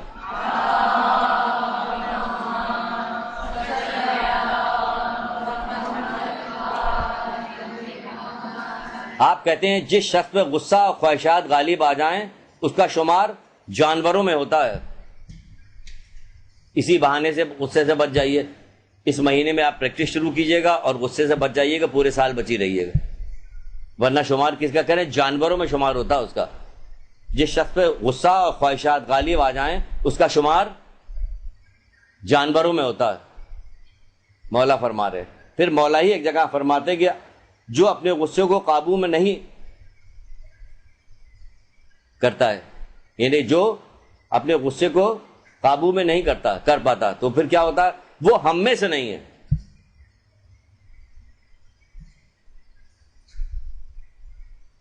تو ماہ سیام میں یہ بھی کوشش کیجیے گا کہ غصہ نہ کیجیے. ڈریے اللہ سے. آپ کو اتنی ساری نیکیاں دے رہا ہے، اتنا سارا فائدہ اس مہینے میں دے رہا ہے، تو جو بھی آپ کو فائدہ پہنچاتا ہے آدمی اس کی خوشامد کرتا ہے، ڈرتا ہے اس سے کہ ہماری کوئی ایسی بات نہ ہونے پائے کہ جس کی وجہ سے وہ ناراض ہو جائے. اور پھر حضرت علی یہ بھی فرماتے ہیں کہ جو اللہ سے ڈرتا ہے وہ کسی پر اپنا غصہ نہیں ٹھنڈا کرتا. تو اپنی نشانی یہ دیکھیے کہ آپ اللہ سے ڈر رہے ہیں کہ نہیں ڈر رہے ہیں. جو اللہ سے ڈرتا ہے وہ کسی پر اپنا غصہ ٹھنڈا نہیں کرتا.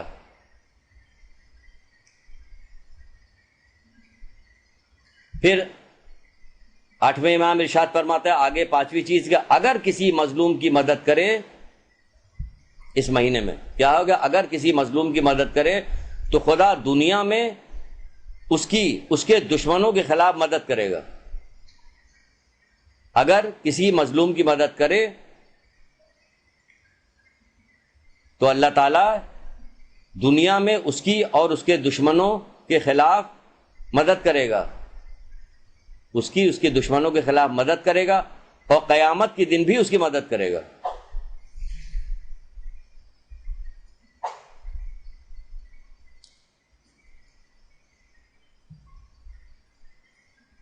قیامت کے دن بھی اس کی مدد کرے گا. کسی پریشانی، کسی مشکل میں ماہ سیام میں کوئی مومن، کوئی بندہ اگر ہو جائے تو جلدی سے اس کی مدد کر دیجئے تاکہ اس کی عبادت میں کوئی چیز مانے نہ ہونے پائے، وہ بھی عبادت دل لگا کے کرتا رہے. اس کی جا کے دل جوئی کیجئے یا مدد کر دیجئے گا تو پروردگار آپ کے دنیا میں مدد کرے گا دشمن سے، اور قیامت کے دن میں مدد کرے گا. یہ دونوں جگہ آپ کو مدد کی جائے گی. پھر حضرت چھٹے امام فرماتے کہ جو شخص کسی مومن کی کوئی تکلیف دور کرے، جو شخص کسی مومن کی کوئی تکلیف دور کرے تو اللہ تعالیٰ اسے آخرت کی تکلیف رفع فرمائے گا. اللہ تعالیٰ اس سے آخرت کی تکلیف رفع فرمائے گا.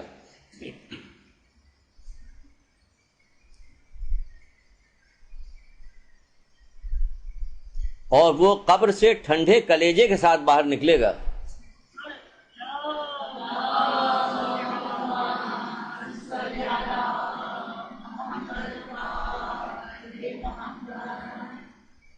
بڑی دشوار جگہ ہے یہ قبر. ٹھنڈے کلیجے کے ساتھ باہر نکلے گا. کس مسئلے میں؟ جب کسی مومن کی کوئی تکلیف دور کرے. اور اس مہینے میں تو یہ امام رضا علیہ السلام نے اس مہینے کے حوالے سے ساری چیزیں کہی ہیں.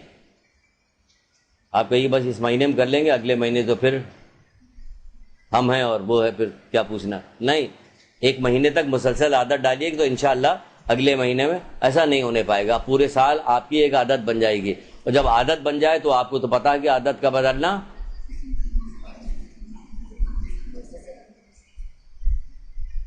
جب دلہن نئی نہیں آتی تو بہت کم بولتی ہے نا، ہوتا ہے نا ایسا کہ بڑی چپ چپ ساس سمجھ رہی ہوتی بیچارے، نندے گھر والے سمجھ رہے بخام، لیکن زیادہ پرانی ہو جاتی ہے تو بس اسی کی آواز آتی ہے، کسی کی نہیں آتی ہے نا، ہوتا ہے نا.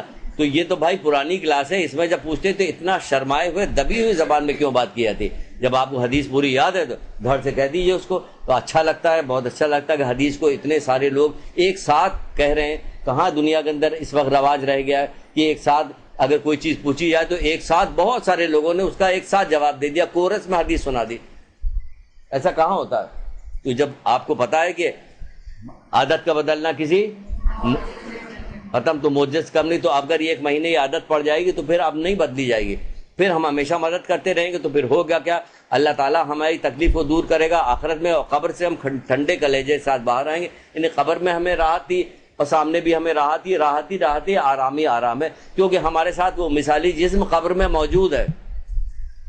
سنا ہوا ہے نا آپ نے وہ مثالی جسم، اسی مدد مومن کی مدد ہی کرنے کے سلسلے میں تو مثالی جسم کی بات بتائی گئی کہ وہ مثالی جسم آپ کے قبر میں بھی آپ کی تنہائی و وحشت کو دور کر رہا ہوگا، قیامت کے دن بھی آپ کی تنہائی و وحشت کو دور کرے گا، یہاں تک کہ بہلاتا پھسلاتا ہوا میدان قیامت سے اور پل صراط سے اور میزان سے نکالتا ہوا آپ کے جنت کے دروازے تک لے کے جائے گا اور کہے گا جنت تمہیں مبارک ہو. پھر جب وہ صاحب قبر پوچھے گا کہ تم ہو کون جو تم ہر جگہ سے ہمیں وحشت سے ہمیں بچاتے ہوئے، دل بہلاتے ہوئے، ہمیں پریشانیوں سے نجات دلاتے ہوئے یہاں تک لے کے آئے ہو، خوشخبری دی، تم ہو کون؟ کہ ہم تمہاری وہ نیکی ہے جو تم دنیا میں لوگوں کے ساتھ کیا کرتے تھے. تو یہ نیکی کی عادت ڈالیے، اس بہانے سے کی جا رہی ہے نیکی کی عادت ڈالیے. ورنہ ہوگا کیا؟ آپ نے ویسے ہی روزہ رکھنا شروع کر دیا، جیسے رکھی تو مہلت کہتے ہیں، روزہ رکھنے والے کتنے تھوڑے ہیں ان میں سے نہ ہو جائیے گا. روزہ رکھنے والے کتنے تھوڑے ہیں اور بھوکے رہنے والے بہت زیادہ ہیں. تو بھوکے رہنے والوں میں سے مت بنیے گا، آپ روزہ رکھنے والوں میں سے بن جائیے گا. تو جب اچھی روزہ رکھنے والوں میں سے آپ بنیے گا تو ہوگا کیا؟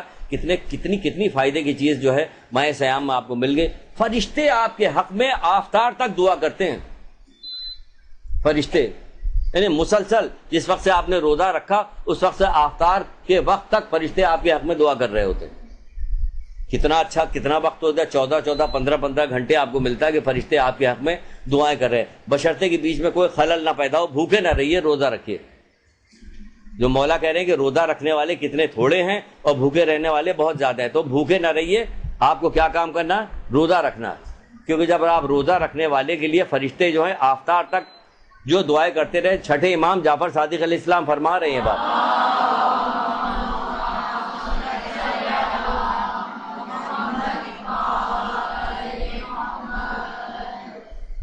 کہہ رہے ہیں کہ چھٹے امام فرماتے ہیں کہ روزہ رکھنے والے کے لیے فرشتے آفتار تک دعا کرتے رہتے ہیں. تو یہ والا روزہ رکھیے گا. ان دونوں حدیثوں کو یاد رکھیے گا ساتھ ساتھ، مولا مشکل کشا کی حدیث اور چھٹے امام کی حدیث. کہ مولا مشکل کشا کہتے ہیں کہ روزہ رکھنے والے کتنے تھوڑے ہیں. آپ روزہ رکھیے گا، بھوکے نہ رہیے گا. کیونکہ جب آپ روزہ رکھیے گا تو پھر کیا ہوگا؟ فرشتے آپ کے حق میں آفتار تک دعا کر رہے ہوتے ہیں. اور آفتار کے وقت تو ویسے ہی دعا مانگنے کی فضیلت بتائی گئی. جب کسی نے مرزا صادق حسن صاحب سے کسی نے پوچھا تھا کہ کوئی ایسی دعا ہمیں بتائیے جو کہ فوراً ہماری دعا قبول ہو جائے، کوئی ایسا طریقہ بتائیے. کہ بھائی ایک ہی فوری والی تو ایک ہی چیز ہوتی ہے کہ گولی مارو فوراً اثر دکھاتی ہے، گولی فوراً اثر دکھاتی ہے اور تو کوئی اثر اتنی تیزی کے ساتھ اثر دکھاتی نہیں. اس کے بعد انہوں نے ایک طریقہ بتایا فوری، کہہ رہے فوری جیسے گولی اثر کرتی ایسے ہی ایک طریقہ ہے. لیکن وہ کیا ہے کہ زیارت عاشورہ پڑھنے کے بعد اور اس وقت جس وقت روزہ کھولنے سے پہلے کھجور ہاتھ میں لیتا ہے آدمی، اس وقت جو دعا کرے گا تو انشاءاللہ دعا پوری ہو جائے گی.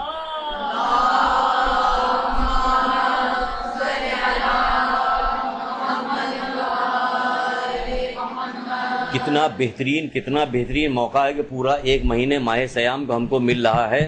اتنا بہترین موقع. اگر کسی بچی کو، کسی کو بھی آپ لوگوں میں سے اتنا وقت مل جائے کہ روزہ کھولنے سے پہلے 10 منٹ پہلے آپ نے یہ پڑھا بھی، اور وہ تو شب جمعہ کو کہہ رہا تھا، اب ہمیں ماہ سیام آ گیا، یہاں تو ہر دن جو ہے تمام سال کے تمام دنوں سے کتنا زیادہ افضل ہے. ہر دن اپنی ایک فضیلت، الگ فضیلت رکھتا ہے. ماہ سیام کی فضیلتوں میں سے ہر دن کی جو فضیلت بتائی گئی ہے، یقین جانے کہ کتنے بھی سمجھدار کتنے بھی عقل مند آدمی کو بٹھا کے پورے 30 دن کی جو الگ الگ فائدہ بتا دیا، اس کے وہم و گمان میں کہے گا میں معوف ہو رہا ہوں، مجھے سمجھ میں کچھ نہیں آ رہا۔ ہر دن کا اگر ثواب الگ الگ، جو الگ الگ ثواب لکھا ہے کہ پہلی تاریخ کے روزہ رکھنے کا یہ ثواب ہے، یہ ملے گا، یہ ملے گا، یہ ملے گا، یہاں تک کہ 30 تاریخ تک کے روزے کے ثواب جو بتائے گئے، یقین جانیے خالی اگر آپ پڑھ رہی ہوئیے گا تو طبیعت جو ہے معوف سی ہو جاتی ہے۔ کہتے نہیں آنکھیں خیرہ ہو گئی نعمتوں کو دیکھنے کے بعد، بہت ساری خوشیاں ایسی ملتی جو آدمی سے برداشت نہیں ہوتا، بے ہوش ہو گیا پتہ چلا۔ غم سے بھی بے ہوش ہو جاتے ہیں، خوشی سے بھی بے ہوش ہو جاتے ہیں لوگ، یہ بے ہوش ہو گئے، بے ساختہ رونے لگتے ہیں۔ لوگ پوچھتے کیا اللہ خیر کرے، سب صحیح تو ہے، سب کہ ہاں 15 سال کے بعد بیٹا پیدا ہوا، یعنی ایسی خوشی ملی کہ اتنا روئے کہ وہ لوگ سمجھتے ہیں کوئی پریشانی آ گئی، پتہ چلا کہ نہیں، کھویا ہوا بیٹا واپس آ گیا، اس لیے خوشی ہو رہی۔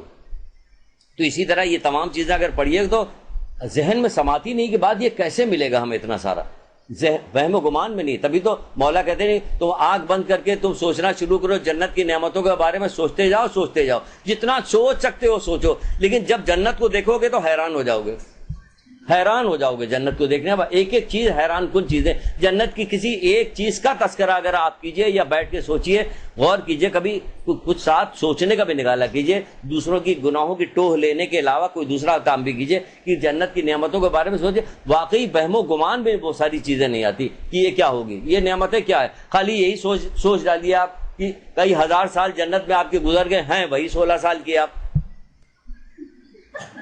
اگر موت ہوتی تو آپ لوگ تو اسی میں مر جاتی، وہاں پہ اسی خوشی میں مر جاتی ہے نا۔ نہیں اگر سچ مچ میں تو غور کیجئے، اگر مذاق سے ہٹا دیجئے اس کو، بتا 1000-2000 سال گزر گئے جنت میں جانے کے بعد، اور پتہ چلا پوچھا جائے آپ کی کیا عمر، کہ 16 سال آئے وہ یہاں دن کتنا ہوا، کہ 2000 سال تو گزر چکے ہیں۔ انفینٹی ایئر، کبھی نہ ختم ہونے والا دن، موت ہمیشہ کے لیے ختم کر دی جائے گی، ہمیشہ کے لیے موت ختم ہو جائے گی، اب کبھی کوئی غم نہ ہوگا تمہیں۔ یہی خوشی کتنی بڑی کہ ہمیں کوئی غم نہ ہو، ہم کتنا بھی دنیا میں قہقہا لگا رہے ہوتے، ہنس رہے ہوتے، لیکن ہمارے دل کے اوپر ایک انجانا سا خوف بوجھ ہمیشہ برقرار رہتا، کبھی ہمارا دل اس چیز سے خالی نہیں ہوتا، سوائے کہ چند لمحوں کے لیے جو آپ غافل ہو کے سو جاتی ہیں، وہی چیز آپ کی نجات کا ہوتا ہے۔ تو صحیح تو مولا نے کہا کہ نیند موت کی بہن ہے، نیند جو ہے موت کی بہن ہے، یعنی مومن کو سکون کب ملے گا، جب اسے موت آئے گی، تب بجز موت کے کوئی چیز مومن کے لیے باعث راحت نہیں ہے۔ مولا مشکل کشا کے یہ قول ہے کہ نہیں قول ہے، بجز موت یعنی سوائے موت کے، بجز موت کوئی چیز مومن کے لیے باعث راحت نہیں، یعنی مومن کے لیے راحت کی چیز کیا ہے، صرف موت ہے۔ اس کو خوشی کب نصیب ہوگی، جب اللہ تعالیٰ سے ملاقات اس کی ہوگی، تب اسے خوشی نصیب ہوگی۔ اپنی مومنیت کو برقرار تو رکھیں۔ بہرحال پھر مولا مشکل کشا حضرت علیہ السلام ارشاد فرماتے ہیں، جلدی ذرا سنیے،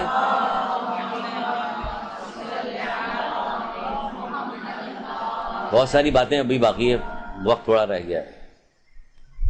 ماہ رمضان میں زیادہ دعا کیا کرو، دعا زیادہ کیا کرو۔ مولا فرما رہے ہیں، یہ سفارش کر رہے ہیں، ماہ رمضان میں آپ سے، اپنے ماننے والوں سے کہہ رہے ہیں کہ ماہ رمضان میں دعا زیادہ کیا کرو اور توبہ استغفار کرو، کیونکہ دعا کے وسیلے سے مصیبتیں دور کی جائیں گی۔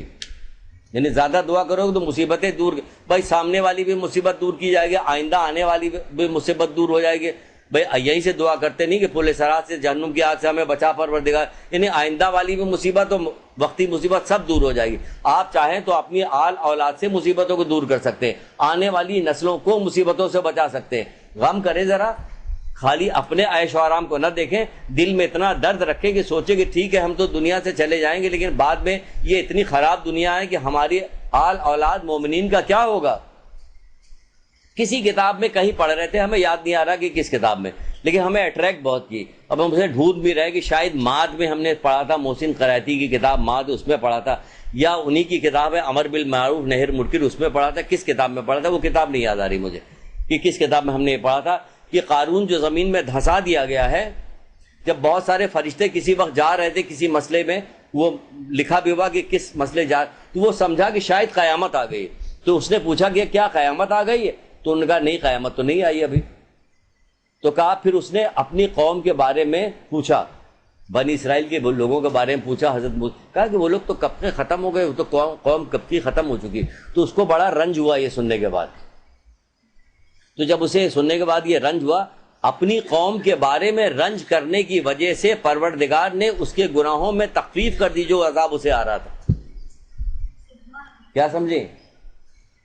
قارون جیسا خراب آدمی جو زمین میں دھسا دیا گیا، وہ زمین میں دھسا ہوا، تو اپنی قوم کے لوگوں کے بارے میں رنج پیدا اس کو ہوا کہ جس کی وجہ سے کیا ہوا، اللہ تعالیٰ نے اس کے گناہوں میں تخفیف کر دی. اگر ہم اپنی آنے والی نسلوں کے لیے، مومنین کے لیے، زندہ بھی ابھی بھی اور بعد کے لیے بھی اگر رنج کریں، غم کریں اور اس کے کوئی اسباب بھی مہیا کریں کہ وہ ٹھیک ہو جائے، تو اس کا اسباب کیا؟ یہی دعا کریں. بہت ساری دعائیں آپ دعاؤں کی کتابوں میں دیکھیں کہ جو شخص اس دعا کو پابندی کے ساتھ مغرب کی نماز کے بعد پڑھتا رہے گا تو کیا ہوگا، اس کی 7 پشتیں کبھی محتاج نہیں ہوں گے. یا اللہ یا اللہ یا اللہ یا رب یا رب یا رب یا حی یا قیوم یا ذوالجلال والاکرام میں ہے یا نہیں ہے ایک دعا جس میں کیا گیا کہ مغرب کی نماز کے بعد پڑھے گا تو کیا ہو، اس کی 7 پشتیں. اب ایک اشارہ دیا گیا کہ 7 پشتیں. اب کتنی مستند ہے، مستند نہیں ہے، کیا ہے کیا نہیں، اس کو سب کو چھوڑیے، لیکن موجود ہے اس کتاب میں، اس میں ساری کتابوں میں بہت اچھی اچھی دعائیں، مستند دعائیں بھی موجود. 7 اس کا مطلب اشارہ مل رہا، اگر ہم بہت سارے ایسے کام کر سکتے ہیں جو ہماری آنے والی نسلیں بہت ساری برائیوں اور مصیبتوں سے محفوظ رہ سکتی ہیں، یہ اشارہ ملا تو وہ ہم کریں. تو وہ کہہ رہے ہیں کہ ماہ سیام نے زیادہ زیادہ، کیونکہ دعا کے وسیلے سے مصیبتیں دور کی جائیں گی اور استغفار کی وجہ سے تمہارے گناہ مٹ جائیں گے. یعنی ہم استغفار کریں اور دعا کریں، زیادہ زیادہ اس مہینے میں استغفار کریں، دعا کریں. اچھا، اور کیا بعض جگہ پہ یہ بھی بتایا گیا ہے اس مہینے میں، کیا بتایا گیا ہے؟ تم اپنے کنیزوں سے، غلاموں سے کم کام لو، ہے نا. جیسے اللہ کے رسول بتاتے ہیں، اللہ کے رسول نے کہا ہوا، کیا کہا ہوا، بہت ساری چیز گئی، لیکن ایک چیز بتا دیں آپ کو، وقت کا میں جلدی یہ لکھنے والا مسئلہ جو ہوتا ہے بیچ میں جو بات آ جاتی اس میں بہت ساری چیزیں بتانی ہے وہ رہی جا رہی. اس مہینے میں اپنے اخلاق کو اچھا کرنا چاہیے. خوش اخلاقی کی کتنی باتیں پوری کلاس لی ہم نے خوش اخلاقی کے اوپر ہے لیے، لیکن ایک چھٹے امام کی ایک روایت آپ کو سناتے ہیں خوش اخلاقی کی، بس شاباش سن لیجئے، اس کو بعد میں کریے گا. جب چھٹے امام سے پوچھا گیا کہ مولا یہ حسن اخلاق کیا ہے، تو آپ نے فرمایا یہ کہ تم لوگوں سے ایسا برتاؤ کرو جیسا تم خود ان سے اپنے لیے چاہتے ہو. کیا بہترین طریقہ کار بتایا مولا نے، کتنا آسان کہ ایک روایت آپ کو یہ یاد ہو جائے تو خوش اخلاقی سے کبھی باہر آپ نہیں نکل سکتے. کیا کہہ رہے ہیں کہ جب پوچھا گیا کہ مولا حسن اخلاق کیا، تو آپ نے فرمایا کہ تم لوگوں سے ایسا برتاؤ کرو جیسا تم خود ان سے اپنے لیے چاہتے ہو. آپ اپنے لیے کیا چاہتی ہیں؟ ہم آپ کی عزت کریں، لوگ آپ کی عزت کریں، آپ کے ساتھ، آپ کو دیکھ کے خوش اخلاقی کے ساتھ پیش آئیں، چہرہ نہ بنائیں، منہ نہ سجائیں. آگے پتہ نہیں کیا آپ کو کتنا برا لگے گا. پھر آپ بھی مت کیجئے کسی کے ساتھ. باقی ساری چیزیں جتنی چیزیں آتی ہیں، کہتے ہیں کہ پھر رسول اللہ فرماتے ہیں کہ جس شخص کے اخلاق بہتر ہوگا اس کا ایمان زیادہ قیمتی ہے. یعنی سب سے زیادہ ایمان قیمتی کس کا؟ جس کا اخلاق زیادہ بہتر ہوگا، اس کا ایمان سب سے زیادہ قیمتی ہے. ہر چیز کی قیمت ہوتی تو ایمان کی بھی قیمت ہوتی ہے. ہر چیز کا وزن ہوتا ہے نا. انسان کا وزن کیا ہے؟ دیکھیے ایمان اگر آپ نکالیے، دیکھیے حدیثوں کو شوق رکھیے تو کتنی اچھی چیز یہاں پہ نکل رہی کہ اس کا ایمان زیادہ قیمتی ہے. پتہ چلا ایمان کی بھی قیمت ہوتی ہے، زیادہ قیمتی اور کم قیمتی ہوتا ہے. اسی طرح ایک حدیث یاد آ رہی مولا کی کہ انسان کا وزن، کوئی انسان کا وزن کیا جائے، ہوتا نہیں کہ بعض مشینوں میں سے کچھ چیزیں نکل آتی ہے تو اس میں ایک آدمی آگے کھڑا ہوا تو مشین سے جو کارڈ نکلا اس پہ لکھا ہوا تھا ایک آدمی کی جگہ 2 آدمی مت کھڑے ہو، جبکہ کھڑا ایک ہی آدمی تھا. یہ اتنا بھاری آدمی تھا. لیکن مولا کیا کہتے ہیں کہ آدمی کا وزن اس کی عقل ہے. اتنا خوبصورت قول ہے کہ آدمی کا وزن اس کی عقل ہے، جیسی عقل ہے ویسے ہی وزنی آدمی ہے وہ. پھر رسول اللہ اس مہینے کے بارے میں فرماتے ہیں، جلدی جلدی سنیے. کہتے ہیں بے شک ماہ رمضان وہ عظیم مہینہ ہے جس میں خداوند عالم نیکیاں کئی گنا زیادہ کر دیتا ہے اور گناہوں کو مٹا دیتا ہے اور درجات کو بلند کرتا ہے. جو اس مہینے میں صدقہ دیتا ہے اللہ تعالیٰ اس کی مغفرت کرتا ہے. صدقہ دیجئے زیادہ زیادہ اس مہینے میں. آپ کو تو ایسے ہی ترغیب دلائی جاتی ہے صدقے کی، آپ کی آسانی کے لیے صدقے کی صندوقچیاں بھی دے دی گئی، بنا دی گئی، اس میں سے صدقہ لے کے ہم لوگ نہیں کھاتے ہیں، کوئی نہیں کھاتا، مستحقین تک پہنچایا جاتا ہے۔ کہاں کوئی پابندی کے ساتھ جو صندوقچیاں رکھوائی گئی ہیں آپ لوگوں کو دی گئی، کہاں پابندی کے ساتھ لے کے آتی ہیں کہ دیتی؟ کتنی شکایتیں ملتی ہیں کہ اس پہ نام نہیں لکھا ہوا تھا، خالی کر کے چھوڑ کے چلے گئے، وہاں پریشان ہوتے ہیں لوگ کہ کیا کریں کیا نہ کریں۔ یہ سارے والنٹیئرز جو ہیں وہ قربتاً اللہ ثواب کے لیے، اللہ کی رضا کے لیے ہی کام کر رہے ہوتے، یہ کوئی آپ سے اجر تھوڑی چاہتے، یہ اللہ کی رضا کے لیے کام کر رہے ہیں۔ تو کیا کہا گیا؟ عام دنوں بھی صدقہ نکالنے کو کہا گیا۔ جو صبح کے وقت صدقہ نکالے گا دن بھر کی بلائیات دور ہوگی، جو رات کے وقت مغرب کے وقت صدقہ نکالے گا وہ رات کی بلائیات دور ہوگی۔ تو آپ صدقہ ہر بات بات پہ نکالیے، امام زمانہ کا صدقہ نکالیے۔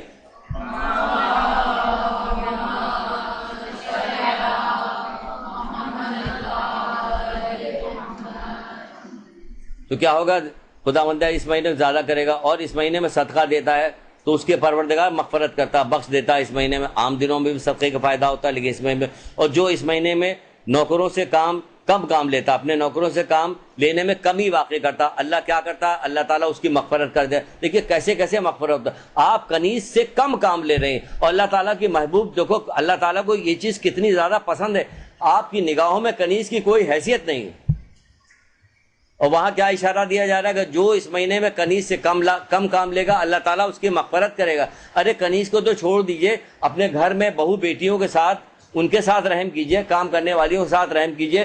جو بچیاں ہوتی جو ذرا سے بڑی ہو جاتی ہیں اور یتیم ہوتی، ان کا کوئی نہیں ہوتا، ان کے ساتھ کیسا سلوک اس دنیا کے اندر کیا جا رہا ہوتا۔ اگر کوئی بہو کمزور ہوتی ہے، شریف ہوتی ہے، نیک ہوتی ہے، تو اس کے ساتھ کیسا سلوک کیا۔ اگر کہیں ماں کمزور پڑ جاتی ہے تو اس کے ساتھ کیسا سلوک۔ اور یہاں اشارہ دے رہے ہیں کہ نہیں، نوکر کے ساتھ، کنیز کے ساتھ رحم کرو گے، کم کام لوگے اس سے، تو ہم تمہاری مغفرت کر دیں گے۔ کتنا مشکل کام ہے۔ قرآن یہ کہتا ہے کہ اگر پوری دنیا بھی دے دیں نا، یہ اپنے باپ بھائی سارے لوگ پڑھیے گا اس میں کیا ہے، سب دے دیں قیامت کے دن، اس لیے کہ ان کے گناہ معاف کر دیے جائے، اس عذاب چھٹکارا ہو جائے، تو کوئی چیز کام نہیں آئے گی،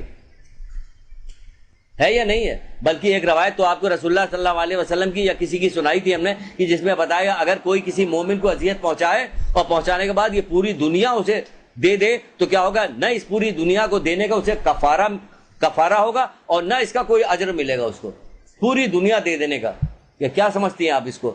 یہ ہے مسئلہ سارا اس کا، کہ آپ بات کو سمجھیے، دل میں رحم دلی پیدا کیجئے۔ کتنے ایسے لوگ ہوں گے جو جہنم میں اللہ تعالیٰ کو یا اللہ رحم کر، یا اللہ رحم کر، رحمان رحمان رحم فرما پکار رہا ہوگا، پروردگار فرشتے سے کہے گا جا اس کو بلا کے لے کے آؤ، وہ لایا جائے گا، اور اللہ تعالیٰ اس سے پوچھے گا کیا دنیا میں تم نے کسی ایک چڑیے کے بچے کے اوپر بھی رحم کیا تھا؟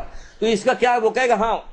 اب آپ کیا کیجئے، آپ نے سن لیا، آپ جائیے چڑیے کے بچے کے ساتھ رحم کرنے۔ اس کا مفہوم سمجھیے، مطلب سمجھیے کہ کیا ہے، چڑیے کے بچے کے ساتھ بھی رحم کیا۔ اس مہینے میں نوکر کے اوپر جو کنیز ہے، آپ نے جس کو رکھا ہوا، کنیز رکھا ہوا، ماسیوں کو پیسے دیتی ہیں، اس سے بھی کہا جا رہا ہے کم کام لو۔ تو اس کو کم کام لو کے حوالے سے دوسری چیزیں بھی سوچیے، ہم عزیز رشتہ دار بہنوں کو، نندوں کو، دیورانیوں کو، جٹھانیوں کو، یا جو بھاوجیں ہوتی ہیں اس پہ کتنی سختی۔ کیا کوئی آپ کے منہ میں زبان نہیں کہ کسی کے لیے بولیے، کہیے کہ اس مہینے میں تو اللہ تعالیٰ نوکروں کو بھی رحم کرنے کو کہتا ہے کہ ان سے کم کام لو، یہ تو تمہاری اپنی ہے۔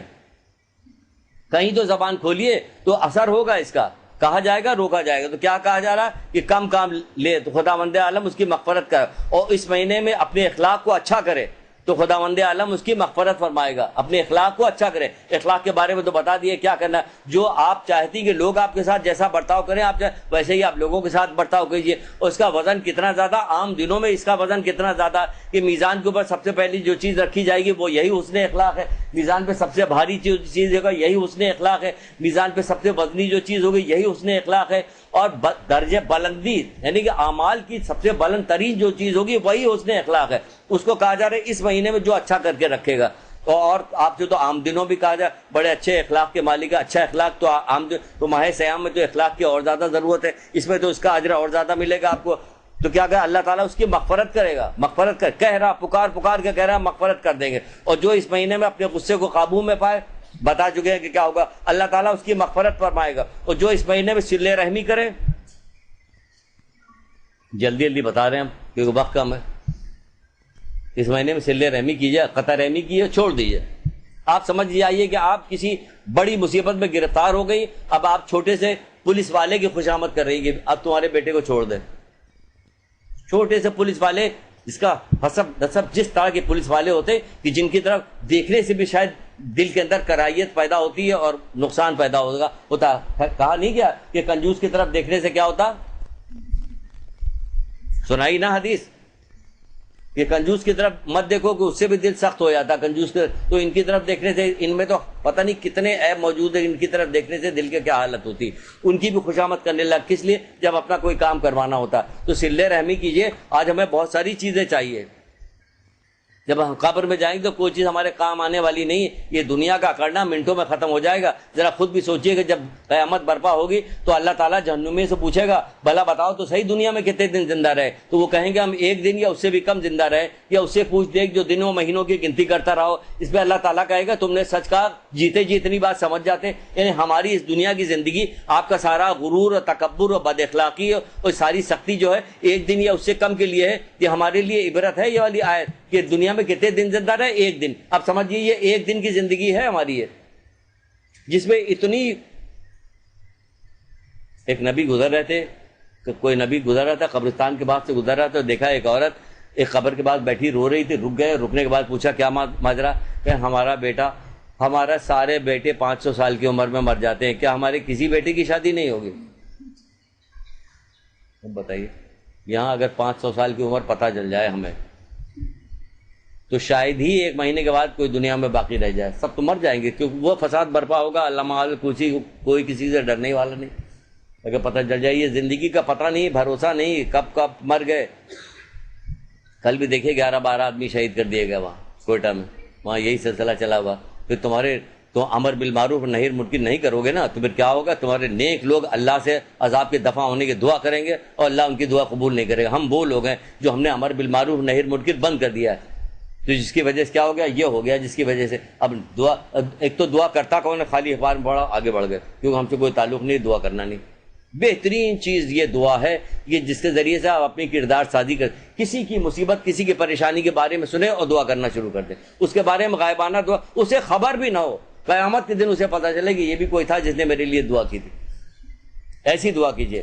تو جب تو تب وہ ایسے نہیں پوری ہوگی. تو کیا کہا جا رہا ہے اس مہینے میں صلہ رحمی کرو. آپ بھی صلہ رحمی کیجیے. چھوڑ دیجیے ساری شرم و حیا کو، گولی ماریے. اللہ کے حکم کے آگے کوئی شرم نہیں. اللہ کے لیے ذلیل ہونا دنیا کے لیے عزت پانے سے کہیں بہتر ہے. تو یہ صلہ رحمی کر رہے ہیں کہ اللہ کے لیے. ہم اگر کہہ رہے تم تو گر گئے، کہ نہیں، یہ گرنا میں اللہ کے لیے گر رہا ہوں، یا اللہ کے لیے میں جھکی ہوں. تو اللہ کے لیے ذلیل ہونا، اگر کوئی ذلیل بھی کرتا کہ ایسے ایسے رشتہ داروں تمہارے ساتھ تو یہ کیا تھا، تم اس کے ساتھ صلہ رحمی کر رہے ہو، کہ ہاں صلہ رحمی کر رہے ہو اپنے رب کی وجہ سے، اللہ کا منہ کر کے صلہ رحمی کر رہے ہو، کیونکہ اللہ کے لیے ذلیل ہونا دنیا کے لیے عزت پانے سے کہیں زیادہ بہتر ہے. پھر فرماتے ہیں کہ تم اس مہینے میں باقی مہینوں کی طرح نہ ہو. جب تمہارے پاس آتا تو برکتیں رحمتیں ساتھ لاتا ہے، اور جب جاتا ہے تو تمہارے گناہوں کی مغفرت کرتا ہے. یہی وہ مہینہ ہے کہ جس میں نیکیاں جو ہیں کئی گنا زیادہ ہوتی ہیں اور نیک اعمال قبول کیے جاتے ہیں. تم اس مہینے میں کیا کام کرو؟ تم میں سے جو بھی اس مہینے میں خدا کی خوشنودی کے لیے 2 رکعت نماز پڑھے گا، اللہ تعالیٰ اس کی مغفرت فرمائے گا. یہ کیا ہے؟ یہ اللہ کے رسول نے فرمایا یہ ساری چیزیں.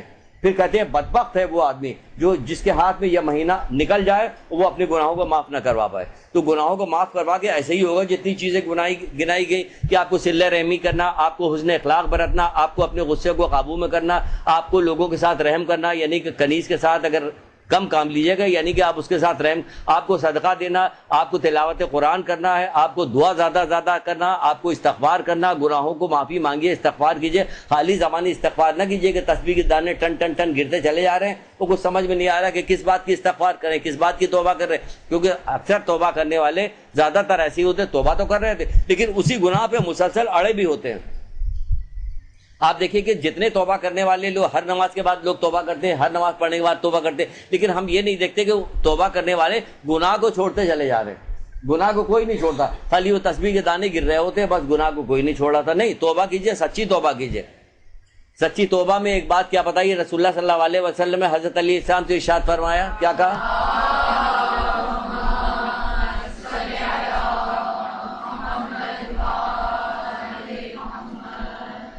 سچی توبہ کرنے میں پہلے ہمیں چونٹی کی مثال دے دیں، پھر آتے ہیں اس حدیث کو آپ کو سناتے ہیں۔ چونٹی بار بار چڑھتی پھر گر جاتی، پھر چڑھتی پھر گر جاتی، لیکن چڑھتی رہتی۔ آپ بھی بار بار توبہ، سچی توبہ کیجیے، پھر اتفاق سے ہو جائے پھر توبہ کیجیے، پھر توبہ اس گناہ کو یاد کر کے توبہ کیجیے۔ ایک وقت آئے گا کہ اس میں فاصلہ بڑھتا جائے گا، اور فاصلہ بڑھتا جائے گا، چھوٹ جائے گا۔ یقین جانیے اگر آپ دل سے توبہ کیجیے گا، اللہ تعالیٰ کو حاضر و ناظر جان کے کہ یہ گناہ ہے، اللہ تعالیٰ میں تو یقین جانیے کل تک جو غیبت آپ کو اچھی لگ رہی تھی، آج آپ کو بیزاری پیدا ہوگی، اکتاہٹ پیدا ہوگی کہ کس طرح سے اس محفل سے میں نکل جاؤں کہ جہاں یہ غیبت ہو رہی، جبکہ کل آپ بڑی دلچسپی کے ساتھ غیبتیں کریں۔ یہ آپ کے اندر کس نے کیفیت پیدا کی؟ اللہ تعالیٰ کیفیت پیدا کرتا ہے۔ اللہ تعالیٰ جب کیفیت پیدا کرتا ہے تو ایسے ہی کیفیت پیدا کرتا ہے۔ جیسے کہ آج سر عابد آپ کے جو بتا رہے تو اس میں ایک شخص کے بارے میں بتا رہے ہیں، بات بتا رہے ہیں کہ کیا اس کو جس طرح سے قرآن یاد ہوا ہے، حفظ ہوا ہے قرآن، تمام مراجع اور تمام علماء نے جب اس کا امتحان لیا تو کہا یہ صرف معجزہ ہے اور کچھ بھی نہیں ہے۔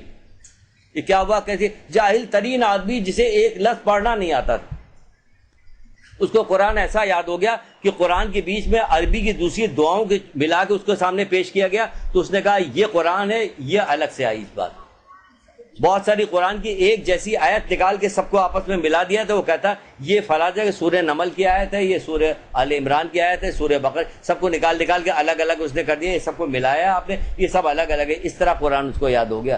جیسے ہی کوئی آ کے اس سے پوچھتا تھا کہ ہم بہت زیادہ پریشان ہیں، ہمیں کوئی بات بتائیے، اتنا برجستہ جواب دیتا تھا کہ زبان کی نوک پر جیسے وہ سوچ رہا ہوتا یہ آئے گا تو مجھ سے یہ پوچھے گا، برجستہ جواب دیتا۔ اس طرح قرآن حفظ ہو گیا تھا، یاد ہو گیا۔ کیا کس لیے یاد ہو گیا تھا؟ بس ایک عالم آئے تھے ان کے قریے میں، اور جاہل جہاں پہ کسان لوگ رہتے تھے، انہوں نے کہا تھا تم لوگ اپنے غلہ اور تمہارے بھیڑ مویشی تمہارے یہاں تم لوگ زکوٰۃ نکالا کرو۔ بس اپنے باپ سے عزت کرتا تھا، نہیں زکوٰۃ نکالو، مال کو پاک کرو، زکوٰۃ نکالو۔ یہاں تک کہ باپ سے خفا ہوتا تھا، چلا جاتا، پھر واپس آتا تھا، پھر چلا جاتا، یہاں تک کہ یہ ہوا کہ اس کے باپ نے اس کو حصہ دے دیا، اس نے سارے حصے میں سے آدھی چیزیں اللہ کے راہ میں خرچ کر دی۔ تو جب اس نے یہ ساری چیزیں اختیار کی تو پھر کیا ہوا؟ اللہ تعالیٰ نے اس کے اخلاص کو دیکھا، پھر اس کو یہ دیا کہ علماء حیران تھے کہ یہ معجزے کے علاوہ اور کچھ بھی نہیں۔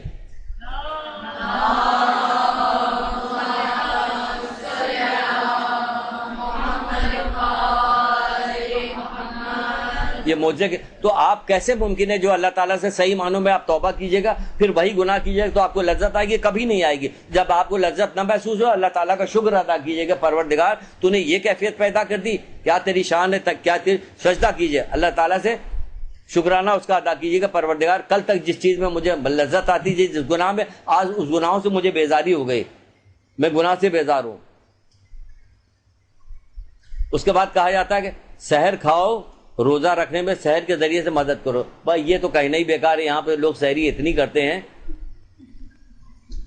لیکن بعض لوگ نہیں کرتے۔ سحری کو سحری کی طرح کیجئے کہ روزے میں مدد ملتی ہے، اور قیلولہ کیجئے، انہیں تھوڑی دیر آرام کر لیجئے، تھوڑی دیر آرام کیجئے۔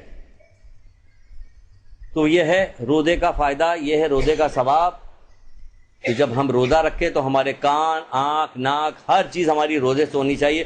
کان سے کوئی ہم حرام بات نہ سنیں، آنکھوں سے کسی حرام چیز کو، الگ الگ سب کی روایتیں ہیں لیکن سب کو ایک میں ملا رہے ہیں کیونکہ وقت ختم ہو چکا ہے کہ ہم کان کے ذریعے سے کوئی بری بات نہ سنیں، آنکھوں سے ذریعے کوئی بری بات، زبان پہ اپنی کنٹرول رکھیں، زبان کے ذریعے سے کوئی بری بات نہ کریں، کیونکہ ہمارا روزہ اعضاء جوارح پورے بدن کا روزہ ہوتا ہے، خالی پیٹ کا روزہ نہیں ہوتا، پورے بدن کا روزہ ہوتا ہے۔ یہاں تک کہ فکر کا بھی روزہ ہوتا ہے، فکر میں بھی زیادہ تر آپ اچھائی کے بارے میں سوچیں، زیادہ زیادہ قرآن پڑھیے گا، زیادہ زیادہ دعائیں کیجیے گا، اور ہم سب کے حق میں